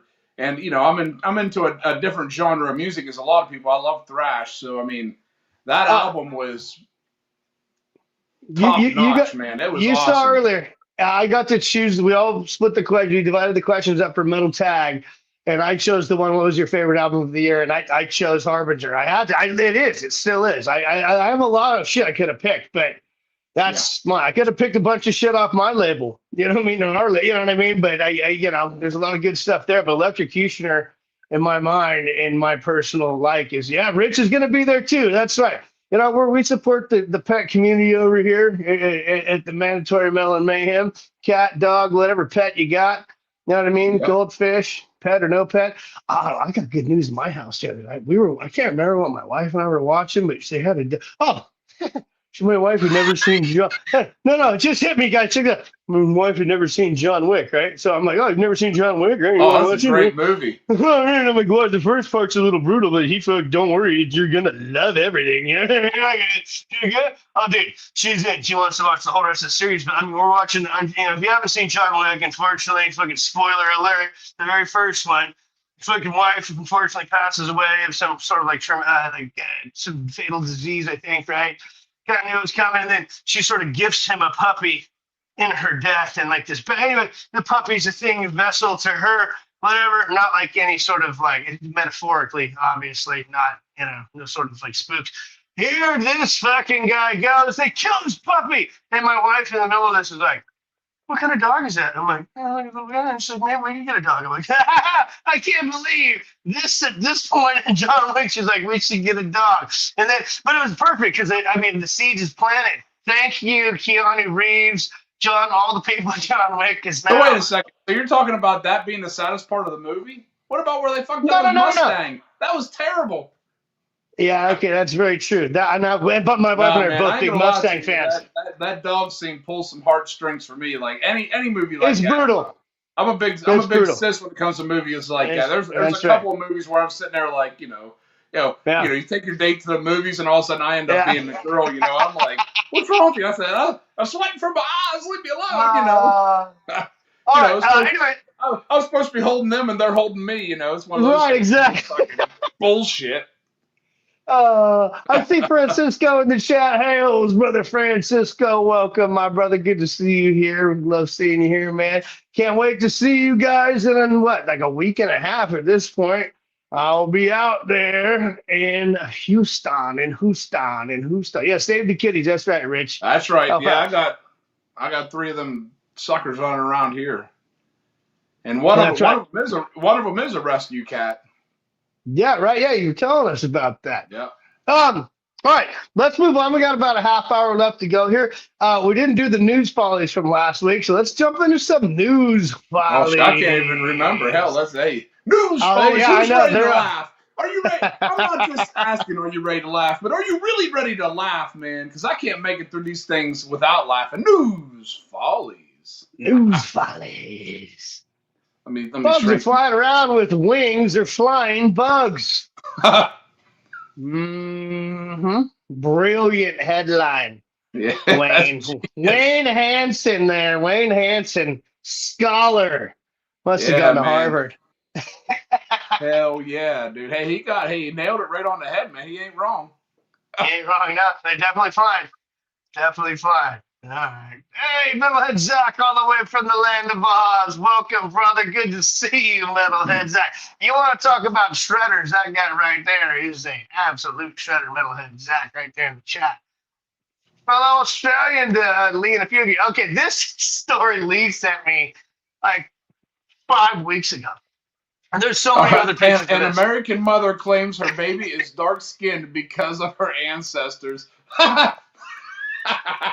Look at this girl. Look at this girl. And look at the other picture. I don't think so. Look at the dad. He's like, He looks like a brown papa. I mean, I've seen things like that. That can happen. No, but it's I think it's one of those things where it's extremely rare. Yeah, I'm guessing in this case it was probably the Jerry Springer type level of, you know what I mean? If that show was still on, Springer would have him right on shower. Yeah, well, is Maury still on? I don't even know. This could be a Maury story. You are not the father. Yeah, that's what's him special. Man, he's still, See, like Warhammer says, if I was that dude, I'd be like, bullshit DNA test right now. His mouth and lips and his eyes look kind of like, and his lips look like, what do they call that? Like pursed or whatever. Like he's like holding back, like as soon as this photo's over. Like yes, he looks like he's like, we going straight to the doctor. We got the DNA test right now. I think they gave us the wrong one. They gave us the wrong one. Right, he's like, I watched it come out of you. That's the problem, you know what I mean? Shit. He passed out when it was coming out. He didn't see the whole thing. That's how, if you're a real, a parent in any situation, mom, dad, whatever you happen to be, if you're in there when the kid's born, you've seen some shit. I was in there for both of them. Those are C-sections. First one, they flopped through, but I knew. I was like, oh, man. So I would say, first of all, we knew. We got we're good. None of this shit was happening. I would have had some serious questions. And my wife's Mexican. I love her to death and all my in-laws. But no offense, that wasn't going to happen there. All right, volunteers search for old Civil War planes. Now, think about this, everyone. If anybody has attended in past history class, I'd say in middle school, would you say, Toasty, you better know the answer to this. I would say, what was it, 1912 is like around that area is when the Wright brothers got their plane to not really fly, but kind of glide down there in North Carolina. Yeah, but that's the thing. There was no... Civil War, that was like 1800s. There was exactly... Toasty went to a good school, turns out. He paid attention. So the mathin' ain't mathin' here. The math ain't mathin' because the volunteers aren't. There's no way they're searching for Civil War planes because there wasn't no fucking airplanes. Dude, I want to volunteer whatever they're doing because they ain't doing shit. They're just out there dicking around. Like, no, he's got these planes, man. I'm like, I need to volunteer for that just to go out there, drink beer, and people buy men not these needed days. on this gay party. well. I hate when they leave us out of things. Are you sure some of the? I mean, no offense to anybody at all. Yeah, if you're of any persuasion, do your thing. I don't give a shit. But some of those ladies, some of those dudes look like ladies, in the words of Aerosmith. I think they're all ladies. Excuse me. Some of those ladies look like dudes. I did the wrong fucking. Thank you, Toasty. You're supposed to tell me. I'm sure they're ladies, but some of them might be more ladylike than others, and that's fine. Hey, totally fine with that. Not that there's anything wrong with that. I'm a huge lesbian. Everyone knows it. Oh, hey. Anyways, I challenge. State population is up by 24. Babies to blame. Yep. Obviously. Hey, we just seen that 2 slides ago. We just talked about that baby a minute ago, and here we got to blame. It's the baby's fault no matter what in this situation, obviously. The dad's going to blame him for a lot of things if he sticks around. You know what I mean? The one. Yeah. Oh, yeah. Dude. Rangers get a whiff of Colin. Colin absorbs another pound, except, okay, his name is, for you real sports fans, his name is, last name's Cologne, but this says, if you don't know sports ball, and you see this headline, this is not.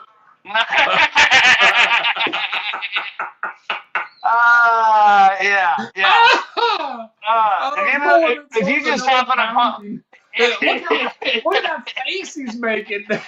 It looks like he absorbed one. I can't even remember his first name, man. He was on that looks like the Anaheim Angels back then. Is it the Los Angeles Angels of Anus? They're the Los Angeles Angels of Anus and Colon. Colon, that's a good one. That was like 2 for 1 right there. I want to be an angel if my colon absorbs the poundings on the regular. All right. Next one. Next.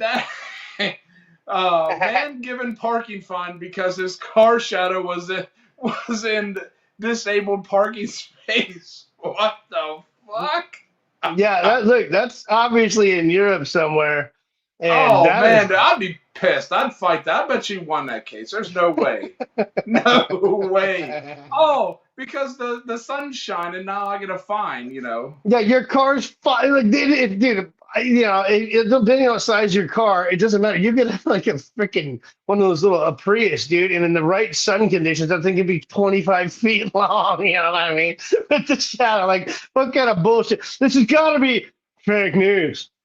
But who knows? This is Europe. They got some weird shit. We got weird shit all over the fucking earth with these fucking laws. Shocked new drug craze of sniffing wheelie bins in Manchester sparks police warning. Now, these are obviously what they call trash cans in Europe. They call them wheelie bins. And, wheelie bins. Apparently, it's probably more of a, right, if you have enough stinky shit in your garbage can that's you're fermenting, you might get like an alcohol, I guess, cloud going on. I don't know what you're putting in your trash that you could smell that you would get high off of. And you know what I'm saying? Like, if you guys live in like I live where, they have the green recycle bins. If someone puts enough lawn clippings in there and it gets a little damp, that thing will smell like a pure shit. You know what I mean? In like fucking 5 days, So I can't tell you how many trash bags I waste just because if it starts to stink, I throw it away. You know what I mean? I'm like, I ain't dealing with this shit. I was a dummy. People. Bartolo Colon, going back to that. Thank you, Bob. I couldn't remember his name. Yeah, it is fucked, right? That's disgusting. It was one thing when these fuckers were eating the Tide Pods or whatever the fuck the laundry at least pods. their breath smelled good, Now they're out here fucking sniffing garbage. Oh, God. It's getting desperate in Manchester. It's what's happening, man. You're like out there. Can you That's imagine? probably the same guy that got busted for his shadow. I can stay on that story for an hour. Go ahead, bro. Glass below sex offender told to live with his granny after trashing shop with his prosthetic limb. Glass below sex. Oh, yeah, here. Can you read that? I can read it big on my screen. Where are we at here? The bottom here. Let me blow it up. Glasgow Sheriff Court heard that, what is that? Quadruple amputee Thomas Proudfoot. His name is Proudfoot. And he's sexually assaulting a teenager and breaking a man's jaw with his metal arm. God damn, wait. He sexually assaulted a teenager and for breaking a man's jaw with his metal arm. So it's like twice the offender here. That is crazy, bro. Glasgow, Scotland. Fraser knows geography. Well done. Whatever school you went to as well, Fraser. I'm not sure when you left it, but you at least got that in your head. Good job, Fraser. You win nothing, but good job. A Florida man calls 911 because he needed a ride to Hooters. I mean, hey, they got some good chicken wings, man. They got good chicken wings. And I'm just saying, in Florida, some of those cops. I mean, I got a lot of cop buddies and stuff, obviously. But it's like, maybe they just want to take you to Hooters and join you. But this guy probably also has a pocket full of meth and probably doesn't want to. And they're going to search you before you get in the car. Yeah, why would you call 911 for a ride to Hooters? You guys hungry? All right, let's get through these because we gotta get to those trivia questions and give these people their winnings. Here's another Florida one for you, brother. Can you read that? The mine's getting blocked on the top, but I can see most of it. Man with Florida tattoo on forehead arrested with 911 marijuana possessions. Looks like he's got a big dick flopping down on his nose. Yeah, he's got the Florida logo, or the Florida State, just tattooed on his face. Yeah, he's got it. It's right there. I don't know, or it's a birthmark that looks like Florida. There ain't no way. I thought it was a birthmark. Hey, Max, Chaos Scout, Pike Lord. I didn't see you in there, man. What's going on, brother? Yeah. This guy, the Florida man. I don't want to do the same Florida man story, so we just get Florida stories in the news follies. All right, I'm saying, hit us with the next one if we got one. Again, Florida man wearing Coke shirt arrested for selling crack cocaine. I mean, there we go. Maybe. Wearing Coke shirt arrested for selling crack cocaine. Yeah. I'm glad you took that one. That one was covered up there for me. Is it? Yeah. Well, someone's covered it. Some of them I remember screenshot, so we're good. All right. Next. There you go, buddy. Manchester man draws penises around potholes so the city will fix them.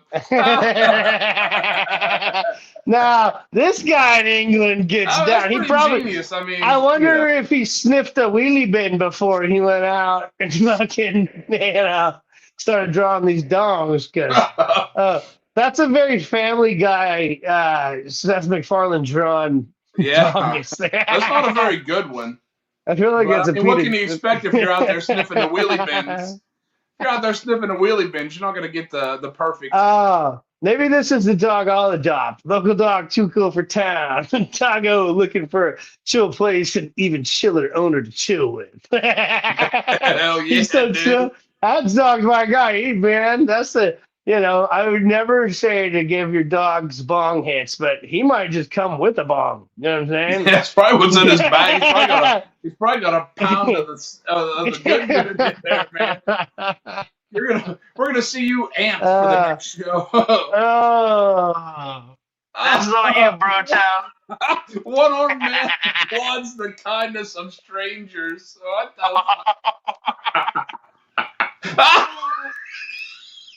What's he doing? He might be slapping his leg. You don't know. Clapping with one hand right there, man. I'll usually clap. Never mind. A lot of guys Like this. clap with one hand. You guys are so great. Oh, dude. I saw some stuff on Instagram earlier that I will not mention, but you can see a shadow in a bathroom stall of somebody handling their one-arm bandage. Say, yeah. All right, that was News Follies for this week. Thank you, dude. I'm just saying, thank you, everybody. That was awesome. Dude, that was so good. Miss A, if we could roll that beautiful bean footage for just a moment while we get ready, I think we'll do. Do you got the news, the quizzes ready, buddy? My friend. I can. Yeah. I don't care which one you start with. This is a game. If we're gonna roll the bean footage, I'll just make another drink and then get the questions loaded up.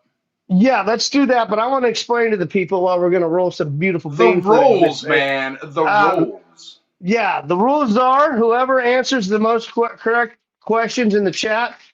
In each quiz, the first quiz, you'll win a prize. Second quiz, is it the first one to get the answer correct?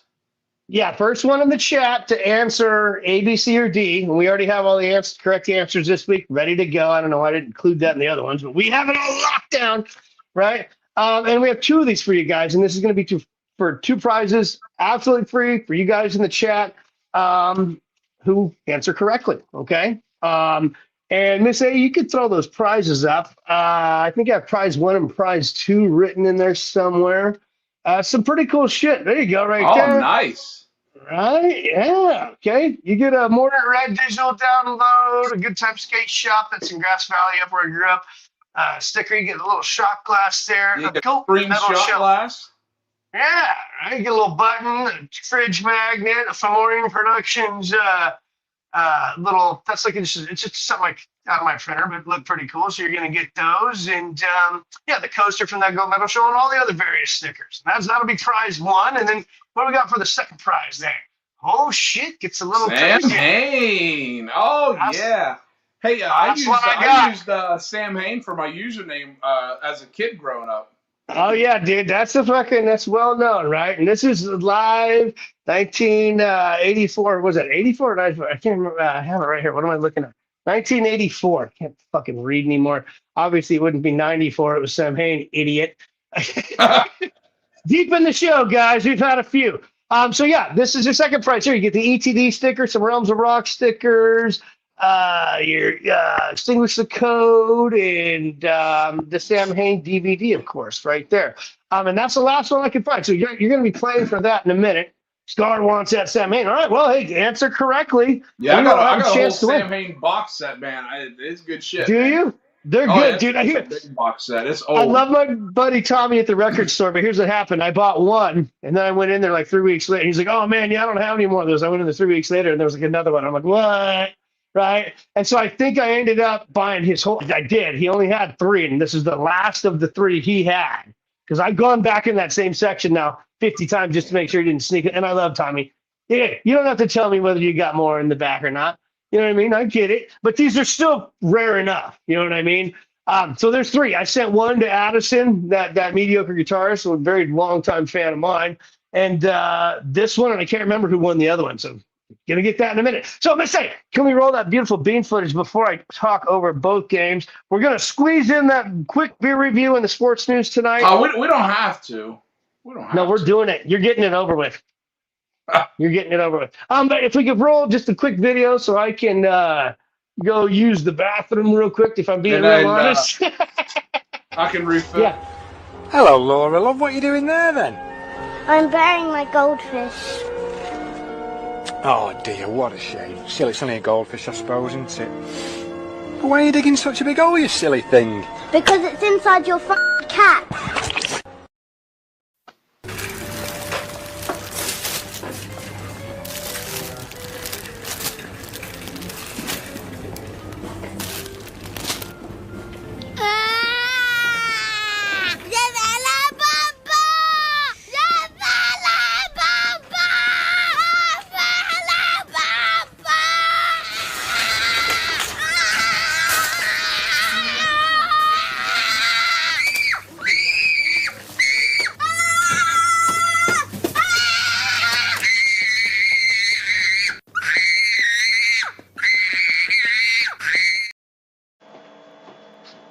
Oh, I got back. But now that Chisted. Christmas is over, everybody's making these tweets and Facebook posts about New Year, New Me.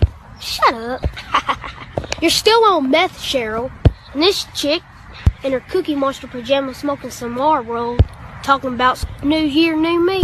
Listen, the only thing new for you this year is a new baby and a brand new baby daddy. She the type of chick that had 4 kids and 5 different baby daddies. How does that happen? She don't even know.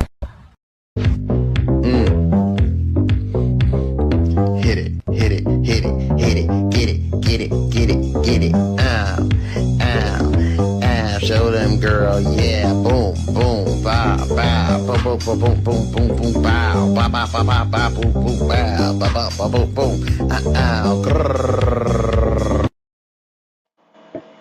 Oh, man. I love those ones where they do they go through the welcome back. I love the ones where they run through the generations like that. You know what I mean? With the well, hell, the camera view. You probably see me making my drink there. The camera view rolling all there. I saw was your sweet behind. No, I'm just kidding. I don't know. I couldn't say anything. But this is Toasty does such a good job hosting this. I'm gonna co-host this. Well, let's do the funny New Year's parties gone horribly wrong game first. All right, let me get out of this. Let me get the other one. That's right, Lunatic, the Eagle. That was a game. They didn't play any of their starters. I watched that game. The fact I texted Toasty, I'm like, what happened to Jalen? And then I didn't realize because he's like, oh, dude, they're not. And I'm like, okay, anyway. Music Flicks, what's going on? All right, so this is a game. Oops, excuse me, just dropped my pen. For all of you in the chat, you're gonna win that prize one.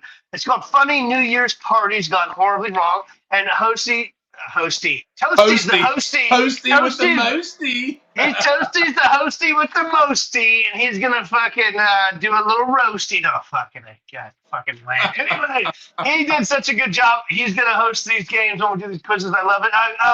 Again, we've got 5 questions. Whoever answers the most questions correctly first in the chat is going to win prize one. And then we have the next game is going to be extremely funny. New Year's resolutions gone bad. I have 3 questions prepared this week for a playoff if we need to. All right.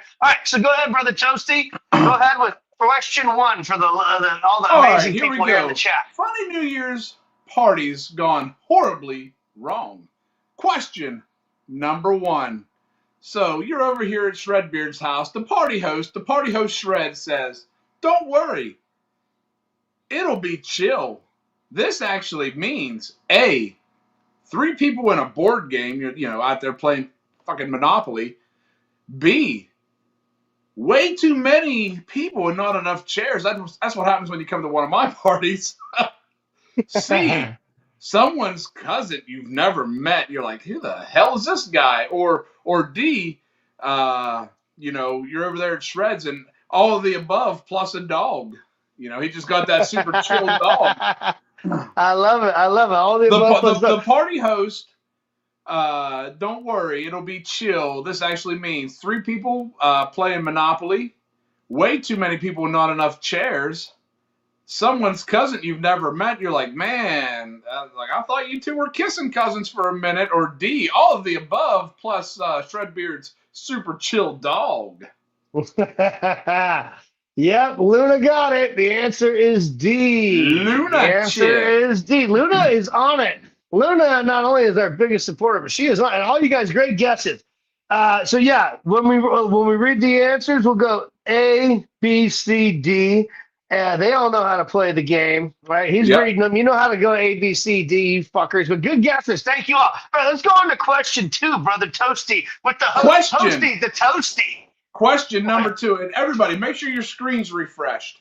That way, you don't get gypped. All right, question number 2. The snack table looks great until you realize you're like, damn, I'm about to tear it up.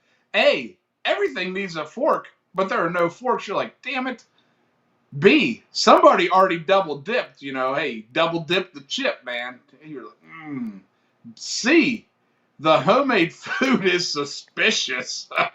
Or D, you're afraid to ask what's in anything. The snack table looks great until you realize everything needs a fork, but there are no forks. B, somebody already double dipped the chips. You know, like you're like, damn it, you know. Or C, the homemade food is suspicious. You're like, man, you should have got that authentic Mexican food from Taco Bell instead of whatever you made here. Or D, you're afraid to ask what's in anything. You're like, what the hell is this? And for that last one, I've been to a party where I was like, what is this shit? You know, I was like, this ain't cool, man. This ain't cool. The answer is D. You're afraid to ask what's in anything. And Barry got it. Barry was the first one to get it right there. Yeah, that's scary, man. That's scary. Barry, on the other one, I did screenshot it to show you. Luna was just ahead of you. Sometimes the chat gets a little behind on depending on where you are in it. But I got Luna was first on the first question. I got Barry first on the second question. But I did screenshot it. I do have it. Not that you need proof, but, you know, he was a cop. He might be like, hey, fella, I'm going to need some proof here.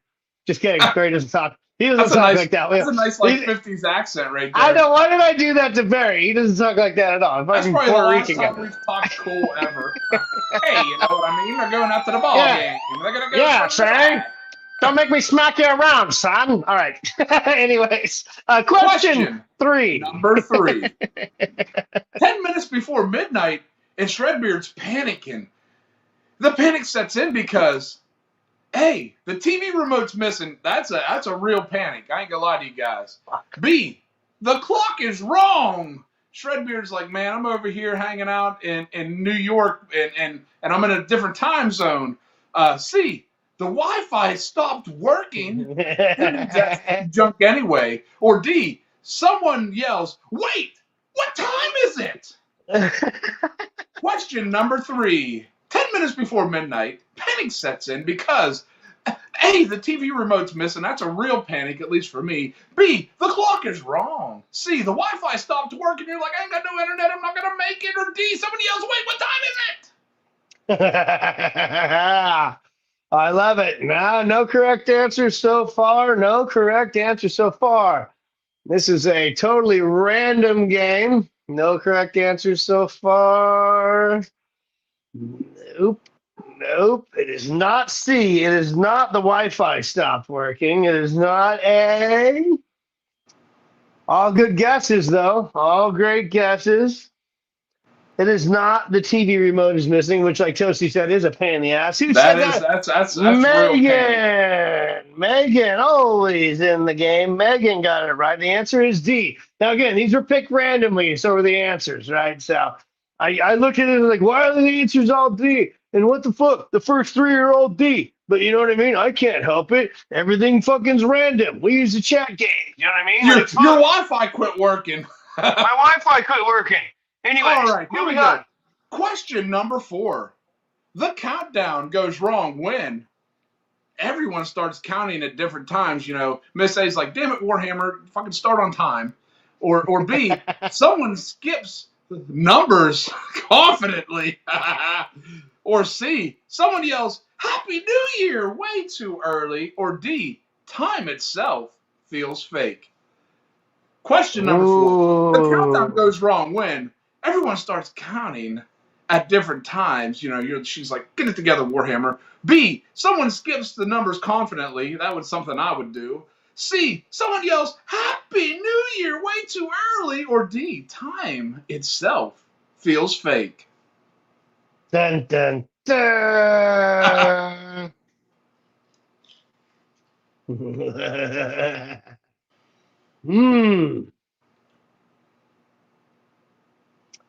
All right, who was the first one who answered D yet again? Was it Metalhead Zach? Man, we might have to have a tiebreaker. I got a tiebreaker question already. I've got 3 tiebreaker questions ready to go if we need, and ready to go. I got one that's show related. All right. So we're giving, that's Zach, all right? That's Zach. That's Metalhead Zach, by the way. That's Australian Zach, because there's a difference. All right. Question number 5. By 12:30 a.m., everybody is A, you're just dancing. B, laughing uncontrollably.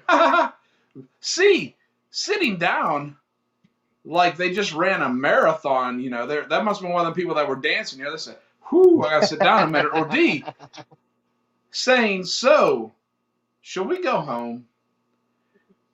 By 12:30 a.m., everybody is dancing the night away. B, laughing uncontrollably. It sounds like the Joker's over there. C, sitting down like they just ran a marathon. Or D, saying, so, shall we go home now? They ran out of beer 28 minutes ago. All right, we got to go. Man, okay. I have the answer. And whoever answered C first wins. That's the first one we went to see. And Barry said, Shred loves the D. It's not me, man. It's random. I put this into a machine, and it comes up with the game, so I don't have to. And yeah, I was like, oh, no, it really loves the D. I'm going to get Barry got me for it. So I love you, Barry. But, okay, so. No tiebreaker needed. No, right. Who got it? Who got it? Megan? Who got C first? Megan yet again with her luck. Hey, Megan's back in business. She's like, over hey. There. Megan said it's time to win. She's tired of playing games. Megs, I already have your other order boxed up, but I'm gonna have to you might just get two things now because I have the one you won last time too. It's not rigged, you guys. You played. That's just how random it is. Okay. Stick around. I appreciate you guys sticking around. I see a bunch of you guys bail. It's all right. Hey, I know we only normally do 2 hours, but we got another game for you, and we've got to get this beer review in. All right, we got to get this beer review in. No, we don't. You guys, yeah, we do. We'll see you next week. No. Everyone stay here. All right, Megan, no, you have won the shot glass and the sticker and all that stuff that you've won so much on this show. This will probably be stuff you give away. So now let's do the other trivia. We got to do the other. Yeah, we'll do the beer review in a minute. Let's do the other trivia game for the next prize. All right. Extremely funny New Year's resolutions gone bad. All right. Uh-oh.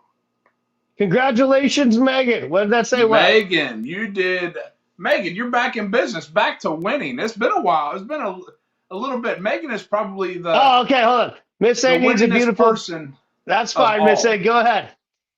Miss A needs a beautiful bean footage in between. Megan is probably the most winningest person on this channel, man. Megan, although I think so. I think she was just giving everybody a chance. She was like, you know what, I feel bad. She's like, I got the knowledge. I got whatever it takes to win. And, she's like, I feel bad because nobody else is winning. And she's like, you know what, this week, New Year's, I'm going to play. She goes, the heck with everybody. I'm going to play and I'm going to win. And there she was. That's right. She tore it up. And here we are. And this is for you, the fans, the chatters. We appreciate you showing up every week, okay? She uses the tarot card. Yeah. She's getting into her mind. She used the tarot card to know the answers, Fraser. Now, we have a bit more variety in the answers on the next quiz, by the way, just so you all know, okay? But not everything's going to be. Okay, Miss A is back. She is back. We can roll with the next trivia, and then we'll do that beer review, quick sports news, and we will leave you guys to get to your week. But let's do the next. I got to zoom in a little bit on this one here. So here we go. Question number 1. This is for the second prize. This is for some Sam Hain. So everybody better pay attention. Your resolution was, I'll wake up early every day.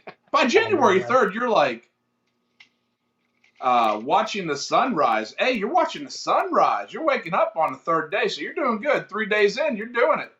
B, fighting your alarm clock like it owes your money. You're like, you sound like me. You're like, damn it, shut up. C, this has somewhere in it. This has protein somewhere in it. Oh shit! Hang on. I'm on the wrong thing. I got to. I was gonna say, what are you doing? No. I can't. I'm fucking. You got waking up early accidentally. I know. Waking up early accidentally at 3 a.m. That's waking up early accidentally at 3 a.m. I do that all the time, so that's not even a resolution for me. Or D, me too. Changing your resolution to get enough sleep. So let me read that again because I fucked it all up. Your resolution was, I'll wake up early every day by January 3rd. You, A, watching the sunrise. B, fighting your alarm like it owes you money. C, waking up early accidentally at 3 a.m. I do that already. Or D, changing your resolution to get enough sleep. You're like, all right, hey, I made it. I made it 2 days. Tomorrow it's Saturday. We're gonna get some sleep. Right. That's my bad on that one. We're gonna go right to it. Yeah, Dan, you stay right there on Danny. Danny got it right off the bat. B, fighting your alarm fighting the alarm like it owes you money. That sounds like a Danny thing to do. He's got like Danny's like, fuck this fucking rooster. Pow! Right. And the Birdman out there beating the hell out of the rooster. Yeah. Question shit. Number 2. You promised to eat healthier this year, but now you're saying, A, one cheat day won't hurt me. That's how we got in this shape to begin with. B, it's not junk food if I'm sad. It's comfort food. C, this has protein somewhere in it. Well. Hey now. Hey, whoa. I'll start after this snack. You know, you're on December 29th and you're like, I'm gonna start eating healthy after this fucking Christmas cookie. Half a fucking tray of fudge. You promised to eat healthier this year, but now you're saying one cheat day won't hurt. B, it's not junk food if I'm sad. C, this has protein somewhere in it. Wink, wink. D, I'll start after this snack. So fucking December 31st, you're like, well, hey, I'll start this year. Let's see. Okay. Nobody said it so far. I've got a lot of good answers. Nope, it's none of those. None of those. Special juice, Fraser. What the fuck? What's Paul talking about? What's a Luna chick? D. Luna. Just like Miss A put in the chat. Megan and Luna. The ladies win a lot on our channel. So tell your girlfriends, whoever your chicks in your life, say, hey, lovely ladies that we love and respect so much, come on over to the Mandatory Mayhem Sundays. I think we got more ladies in the chat now that I wore my sexy Santa outfit. I'm pretty sure that's right. Yeah, I agree. The numbers were skyrocketed right after. Yeah, All right, that question probably 3. helped a little bit. Danny, 1 question 1. Luna, 1 question 2. Cheers, everyone, by the way. Thank you, Miss A, for reminding everyone. Right. Here we go. Question number 3. You plan to save money. What did you do instead?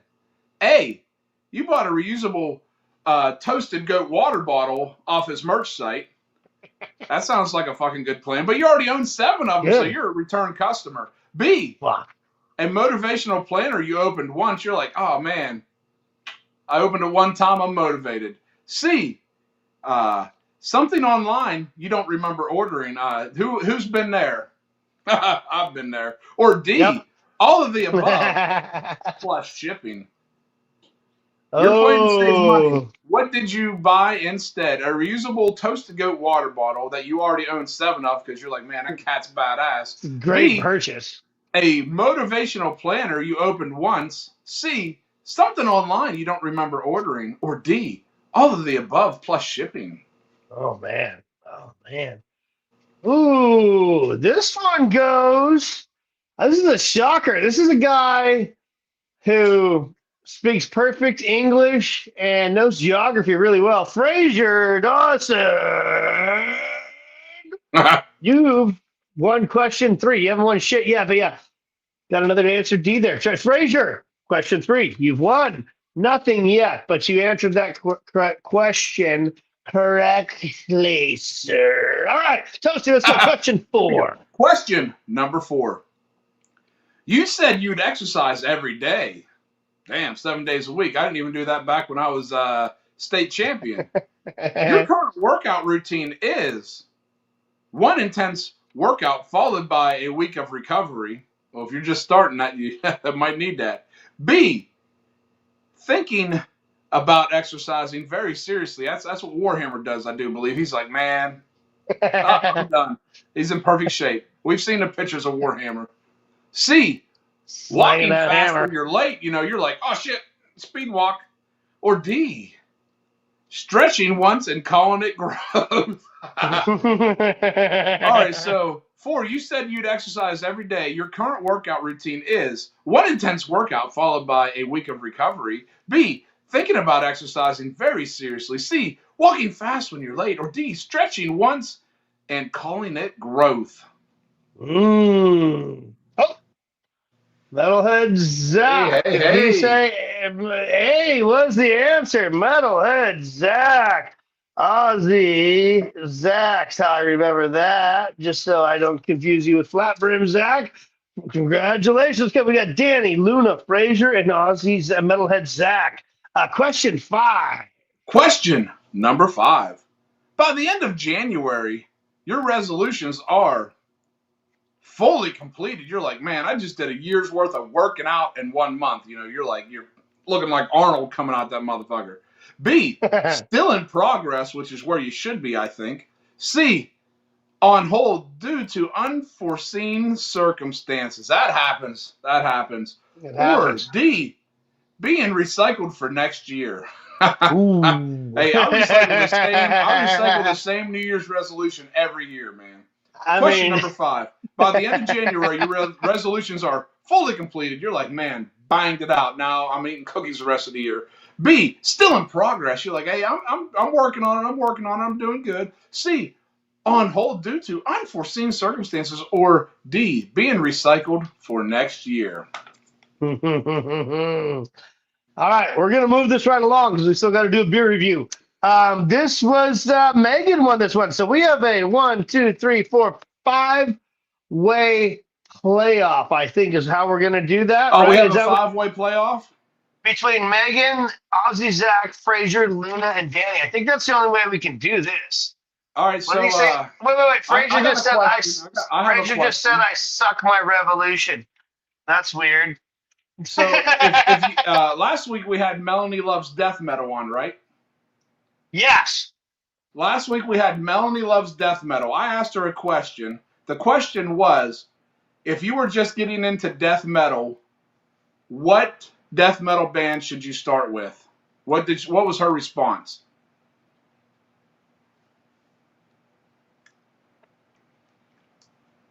Everybody's going back and rewatching the show real quick. Megan got it. You're never too young to have a Vietnam flashback.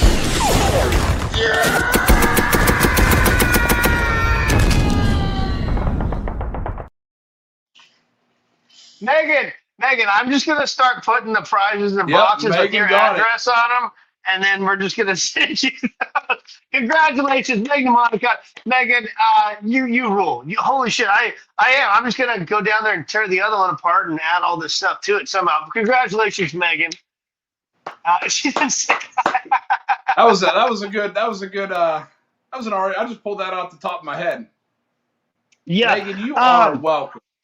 Megan, you rule. You've won it all again. That was very easy. I'll send you the quizzes with your victory. You guys all see. I always include the things, hopefully, that you've won with. All right, we're gonna move this along. But again, congratulations, Megan, and thank you all for watching. We're not going anywhere just yet. We're gonna try and move this along quickly. We don't want to keep you too long. News? You know what? Oh wait, you're trying to skip the beer review. He's trying to skip the beer review. Here's what we'll do. Drinking. Here's what we'll do. And we're going to run through it quick because we all have had a long little time off. Yep. Okay. It's time to go back to work for a lot of you guys tomorrow. I got to go get mine. No, you're staying here. Yeah, go get it. But here's what I think we'll do first. We can do the sports news real quick. We'll fly through them. Then we'll do the fucking beer review on the way out. And then we'll say bye to everybody until next week. And I'll drop a little Easter egg at the end of that. You ready, Toasty?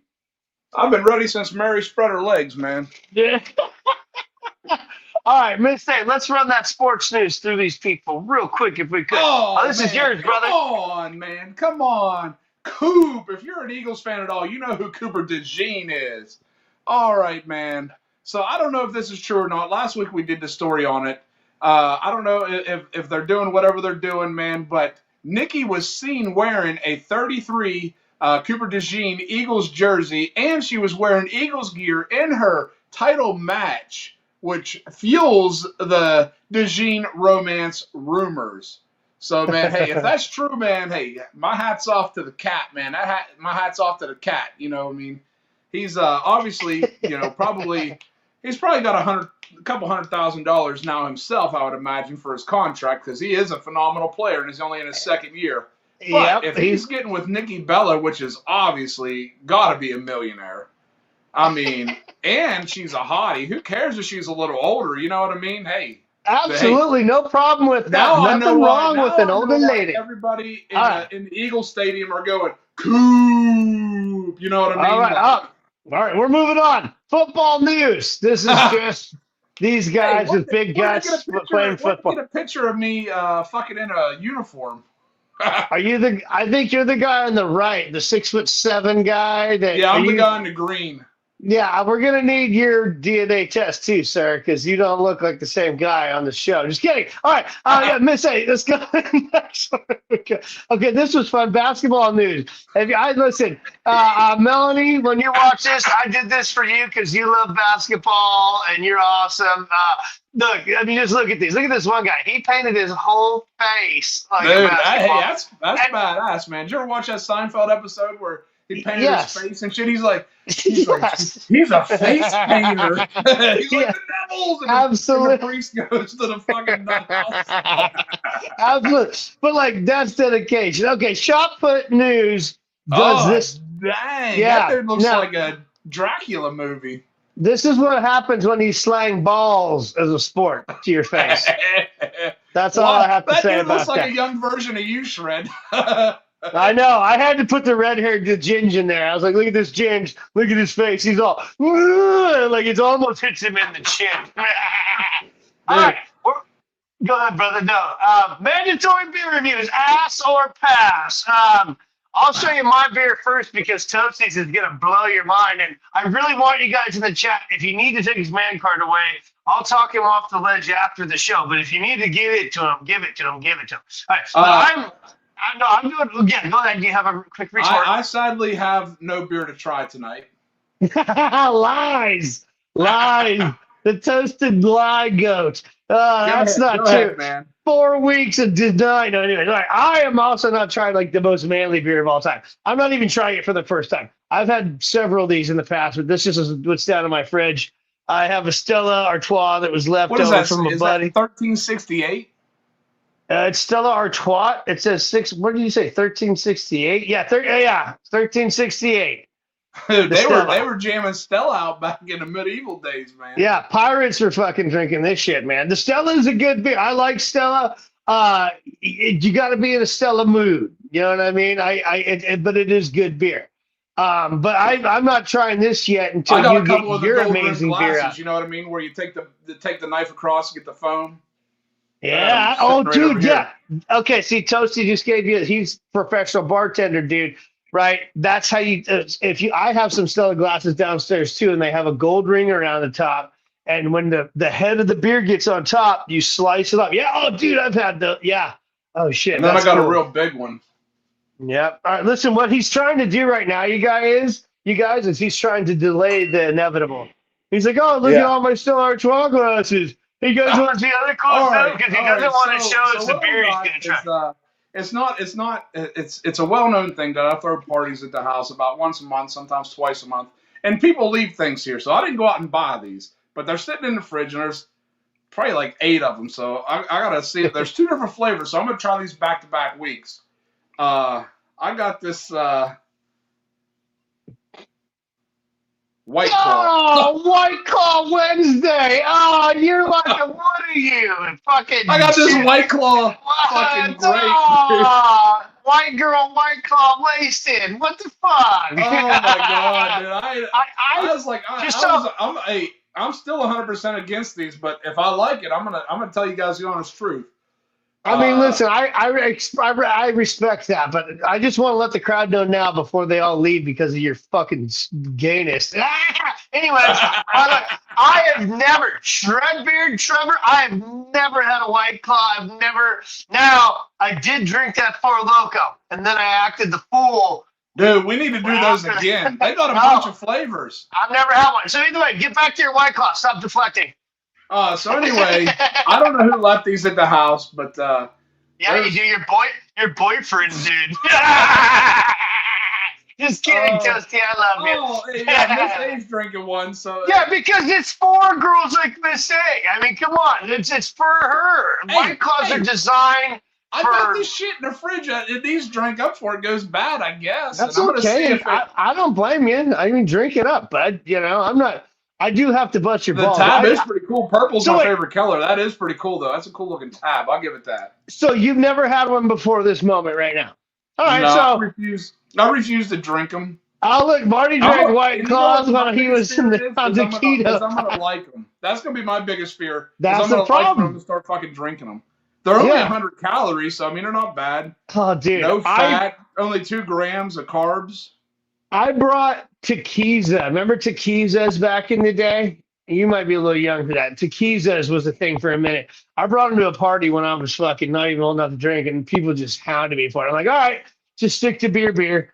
No, yeah, they sneak up. Yeah, no, that's why.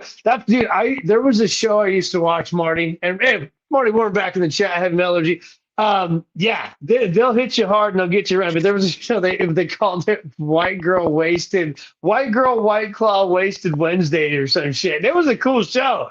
That's me. It'll get going. All right, come on. I want to see you try it. Yeah, crack that shit. Hell, this thing might even be out of date, so I'll make sure I give it a fair review. They're not that old. That's a nice crack. Fucking smells good. Listen, he's not even going to have the one for next week because he's probably going to drink them both times. Is that a tall boy? Was it a 16 ounce or is that like a 12 ounce? So it's just tall and skinny like those girls. It leaves a bad aftertaste. I mean, the first initial taste is great. It tastes like grape. You know, it's good. But then it's like a seltzer or some shit. Hard seltzer. What is it? So is it vodka? What is the alcohol in it? Fuck if I know. Fuck if See, that's the problem. I know it's in beer. All right, I'm gonna open my Stella. Unsophisticated with the lighter. But there's the Stellars. There we go. Oh, grape. She says, see, Tina knows. See, Tina's a hot girl. Tina just drinks some White Claws and has some fun. That's what I'm talking about. Like, if I'm at the lake and chicks are drinking, I will never hate on a chick drinking White Claw. And I won't even hate on a dude, but I will, and not you. I love you, Toasty. Like, we were hanging out. Please drink responsibly. Hey, yeah, this guy also loves Four Locos, so I feel like he's going to drink these unresponsibly. But that's okay. It contains alcohol, it says. Sure does. All right, I'm going to drink my Stella. I mean, this is a pass. This is actually not bad. Would I buy them? No. But since I tried one and they're free, I'm going to drink them. Dude, if I ever come to your house, I'm going to bring like fucking 4 cases of fucking White Claw and just leave it here. These things have been in here for months. That's what I said. I better check the date. Hell, they might be out of date. I'm just kidding, dude. Doesn't go bad. It's got enough liquor in it. You'll be all right. All right. Yeah, it went bad. It went bad in 2025, so they're not that bad out of date. Oh, I mean, you're just barely over that mark. I mean, what month? Who cares? You'll be fine. They've been in there a while. You'll be fine. Tastes good, you said. Oh, Mickey's Grenades. Booge. I lived in Oakland, California. That's right, Oakland, California. Too Shorts, Oakland. I did live in the hood. And there was the Pink Elephant liquor store on MacArthur Boulevard. Shout out Oakland Pink Elephant liquor store. And they had the big ass long incense sticks. And I would get like as many of the Mickey Grenades as I could. Oh man, that malt liquor, woo, get you going too. Old Booge knows those. They had like the Steel Reserves and fucking. Oh, them Steel Reserves. The Blackberry Steel Reserves, man. I remember they were running a promotion. It was a bar called Bottom's Den. So it was a badass bar. The bar was sunk down into the floor, and you got these little wheelie chairs and sat down. Well, they were running a promotion where them 25-ounce Steel Reserve Blackberries were $2 a piece. Oh, dude. Hammered, son. I'm talking beyond hammered. I was fit chased. That's a whole level beyond shit faced. Dude, because that's that malt liquor shit. I'm gonna tell anybody in the chat. I gotta tell you, is anybody in here old enough to remember like King Cobras and shit and like King Cobra? Remember the King, right? Told you about the King Cobra post. Oh man, I had the posters in my room and shit with the hot chicks. Oh man, it was awesome. Yeah, the Mickey's grenades they did rule. Do they still make them? I don't even know. And then what? Miller came out with a malt liquor not a while ago. I don't think they make it no more. Yeah. What was it? The Spades or something? It was a cool looking bottle, but it didn't taste very good. Music blitz. Yeah, I listen to E40 and drink my Mickey's grenade. Oh, St. Ides. Yeah, St. Ides. Berry. No, yeah, that's King Cobra. Yeah, that's all that shit. Crazy Horse. That's all here's an old one. The Miller malt liquor. Miller's classic. I'll still drink a Miller High Life, and I used to drink MGD all the time, dude. MGD is phenomenal. That's one of the smoothest beers you'll ever drink, in my opinion. I drink that forever. Anyways, okay, we can talk about this all night long. We've got 2.5 hours. That's special reserve. Did you try your beer? Yeah, I did. It's Stella. I mean, it's Stella. You know, it's a Stella Artois. But it has I've only ever had one once, just to get a free glass. But I tried it warm, so I might have to try another one to try it cold. But warm, it had a weird aftertaste. What did Marty say? You want something fucking tasty? Finish long drink. What is that? You get the high alcohol. Okay, here we go. Okay, that's where I'm at. You know what I mean? If it's gonna be that, it's gonna be. If I'm gonna drink a fancy, fruity, tasty drink, it's gonna be that because the Four Loko. No, I'm not drinking those ever again. My family, if I bring one of those in the house, I'm pretty sure my wife will divorce me, dude. I went, I mean, not that I acted that bad, you guys. I didn't like wreck the house, but I went downstairs and I couldn't stop talking. It's like yeah. For those of you that have ever done drugs and you've done little fucking powdery lines before, I had that sort of energy, but then drinking and then like fucking, I'm on my, most of you guys know I'm on my edibles and stuff. And it was a weird feeling. Like I was just hyped. I was hyped, and then I was annoying my I found the thing that they didn't want me to do, and then I just did that. That's what, because like the smart ass in me, the smart ass little demon devil that lives in me, and he's not even that little, he's kind of big. He just took over and he was like, man, what's making them kind of angry? Oh, all right, say that over and over again. I gotta know, chat, do I get to keep my man card for no White Claw? This is something I swore I'd never drink, but if we're doing I'm considering a new co-host for next week, in fact. Just kidding. You know what I mean? If we're doing reviews and I got them in the fridge and they're free, hell. I wouldn't blame you one bit. No, never, dude. We're together forever. No, I'm just kidding. I would fucking, no. If someone loves like shit like that in my fridge, I drink it too. Excuse me, my wife. This is a pass. It's not bad. My wife likes the what are those, the Topo Chicos? Right? Anybody had a Topo Chico in the chat? Or those are pretty good. I've had a Topo Chico. And I'll have my rugged buddies come over to there and they'll have Topo Chicos. Oh, well, there you go, Evan. Is that a fact? Man, only less than 50%. Well, I'm in that less than part. Toasty, we need to get that number back up. I'm just kidding. I'm just kidding. I'm doing the best I can over here. Hey, drink responsibly if you're gonna drink. That's all I'll say. Right. Again, great show. Thank you, Marty Worm, Heavy Metallurgy, dude. You were an amazing guest. Go check that channel out. Go check out the Glorious Dead. Fucking Kai I over there. He said no. What did Paul say? Yeah, I know. I'm with Paul a little bit. Like Paul. We're gonna have to call tomorrow. I'm like, dude, should I even text Toasty for like the next 3 days, or should I just like ban? No, I'm just kidding. I'm just gonna text you pictures and just like fucked up stuff, dude. Just kidding. Anyways, Toasty's White Claw Wednesday wasted, and he loves White Claws now. That's all. It's better than I thought it was going to be. I'm not going to buy them. I'll never purchase one for myself personally. They're in the fridge. I still got it. I'll try another flavor next week.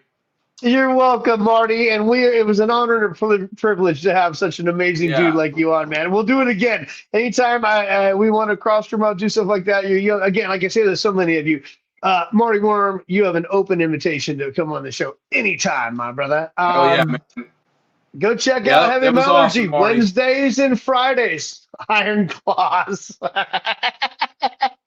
right. Yeah, no, if they were called that, I think more dudes would drink them, but they're called White Claws, and that throws all kinds of people off, especially these.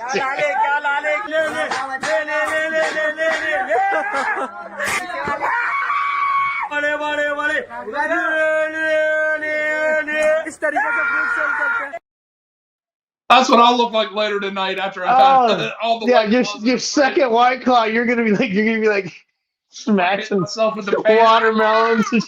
I still want to hang out with that guy though. I don't know why, but I don't hang out with that guy. Anyways, what do you say, man, brother? Hey, thanks to Megan, Danny, and a huge thanks to Marty for coming on. Booge, Lunachick, huge thank you out there. Of course, Megan's the big winner. Tina, USA, thanks for being here. Might as well say the whole name. Danny the Birdman, a.k.a. the Enforcer, the Toasted Goat's personal henchman right there. All right. Kai, we're going to talk later after what you said about me now. Come on, man. Come on, man. Well, he's good. All that pervert's going to do is get us in photographic proof. Awesome, man. Thank you guys for coming out and supporting Shred and myself, Miss A, Warhammer, and Bowler Records, man. Don't forget, man. Don't forget.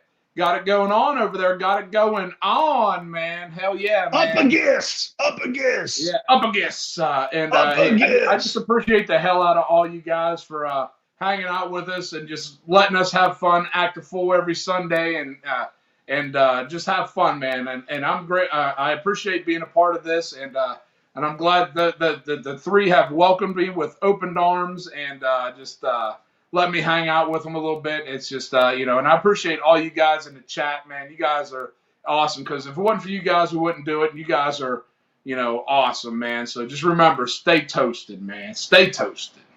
Absolutely. Stay toasted. We appreciate each and every one of you chatters. We appreciate all the support you give this channel and this show and Toasty's channel and all of our friends and family on the Instagrams and all the socials. Go check them out and follow them and give them support as well. We will see you next week. Same bat time, same bat place. We will have Revik from Morning Red on. Okay, that's your little fucking special thing you get at the end here for you guys who stay. Right, Revik's gonna come on. We are gonna be promoting the living shit out of Unfest next Sunday. Toasty, I'm gonna be there. I'm gonna be flying to Texas next week after the not right after the show, but a couple days later. Okay. Yeah. Again, thank you, Metalhead Zach, all the Australian, the international support, all of you in the chat. But next week we got Brother Revik, Morning Red coming on. Gonna hang out, gonna promote. Let's talk about Unfest. Oh yeah, man. Morty at Red. I was on a show with him one time, dude. He's a cool cat, man. That's right. Yeah, I'll give you guys a little. I'll give you guys a little sneak peek of him.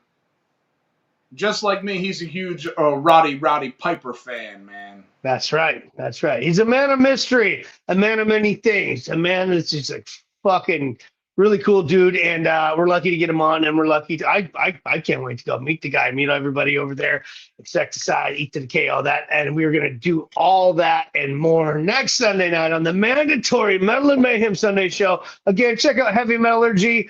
Not gonna, I hate to beat that horse, but that guy's amazing. Go check that out. Wednesdays and Fridays. Great show, man. I will say this.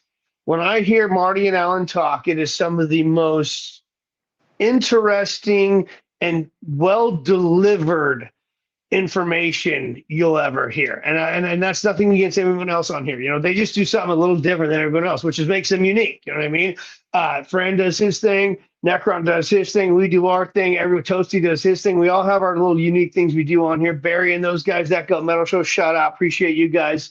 And we all do our thing. And it's nice to have that, individuality, but we're all connected through metal. And we appreciate all you guys for showing up. Again, shout out Lunachick, you rule, Megan, all the chat. My bestie from the Midwest, the corn eating the long way, man. Yeah, I guarantee you he eats corn the long way, the whole fucking stalk. I've seen it. He sends me pictures. It's gross. Yeah, he eats corn with his butthole.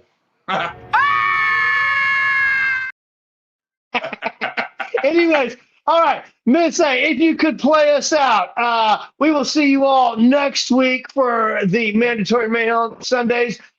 Mandatory Metal Mayhem Sundays. We're not going to do a show the following weekend. We are all going to be flying home and tired and all that. We thought about it. We tried possibly, but time-wise, it's just not going to happen. So you will have a weekend off. But when we come back, oh Toasty, we will have one hell of a show. And for that weekend, we also have one hell of a special guest too. But we are just going to leave that right there, and we're not going to leave you with any more information other than that. All right, we'll see you next Sunday for the Mandatory Metal Mayhem Sunday. Hey, Charlie. Do you ever feel scared like something bad is gonna happen? What do you mean, Froggy? There's nothing to be afraid of. What about if all your flesh comes off?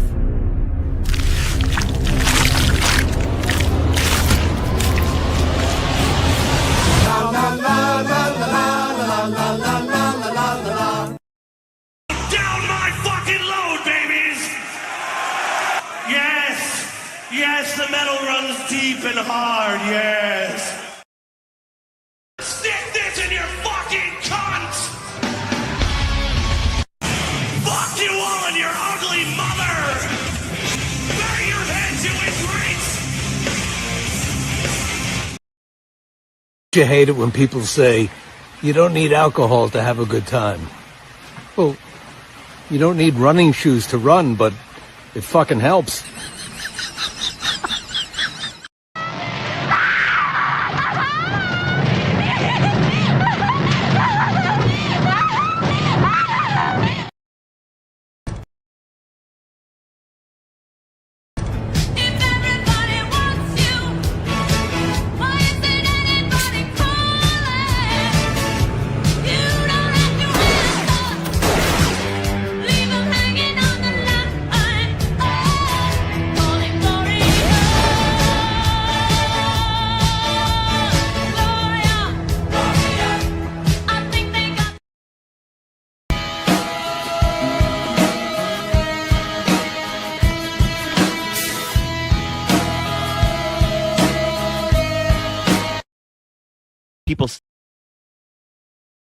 People sneeze different in other countries. Like French people might go achoo. Dude, they do. Yeah, like German people say just like achoo. Wait. Achtung! Yes.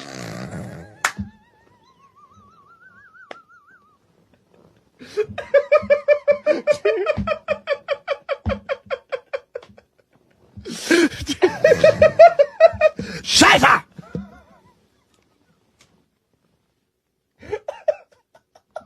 Oh, mein Haber sneezen.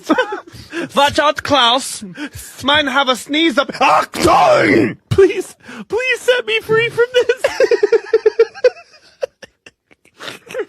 Oh, I've got schnitzel everywhere.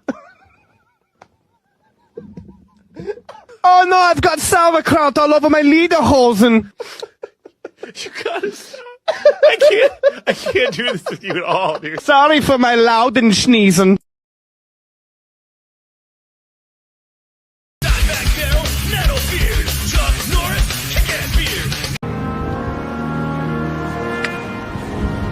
Where's Becky?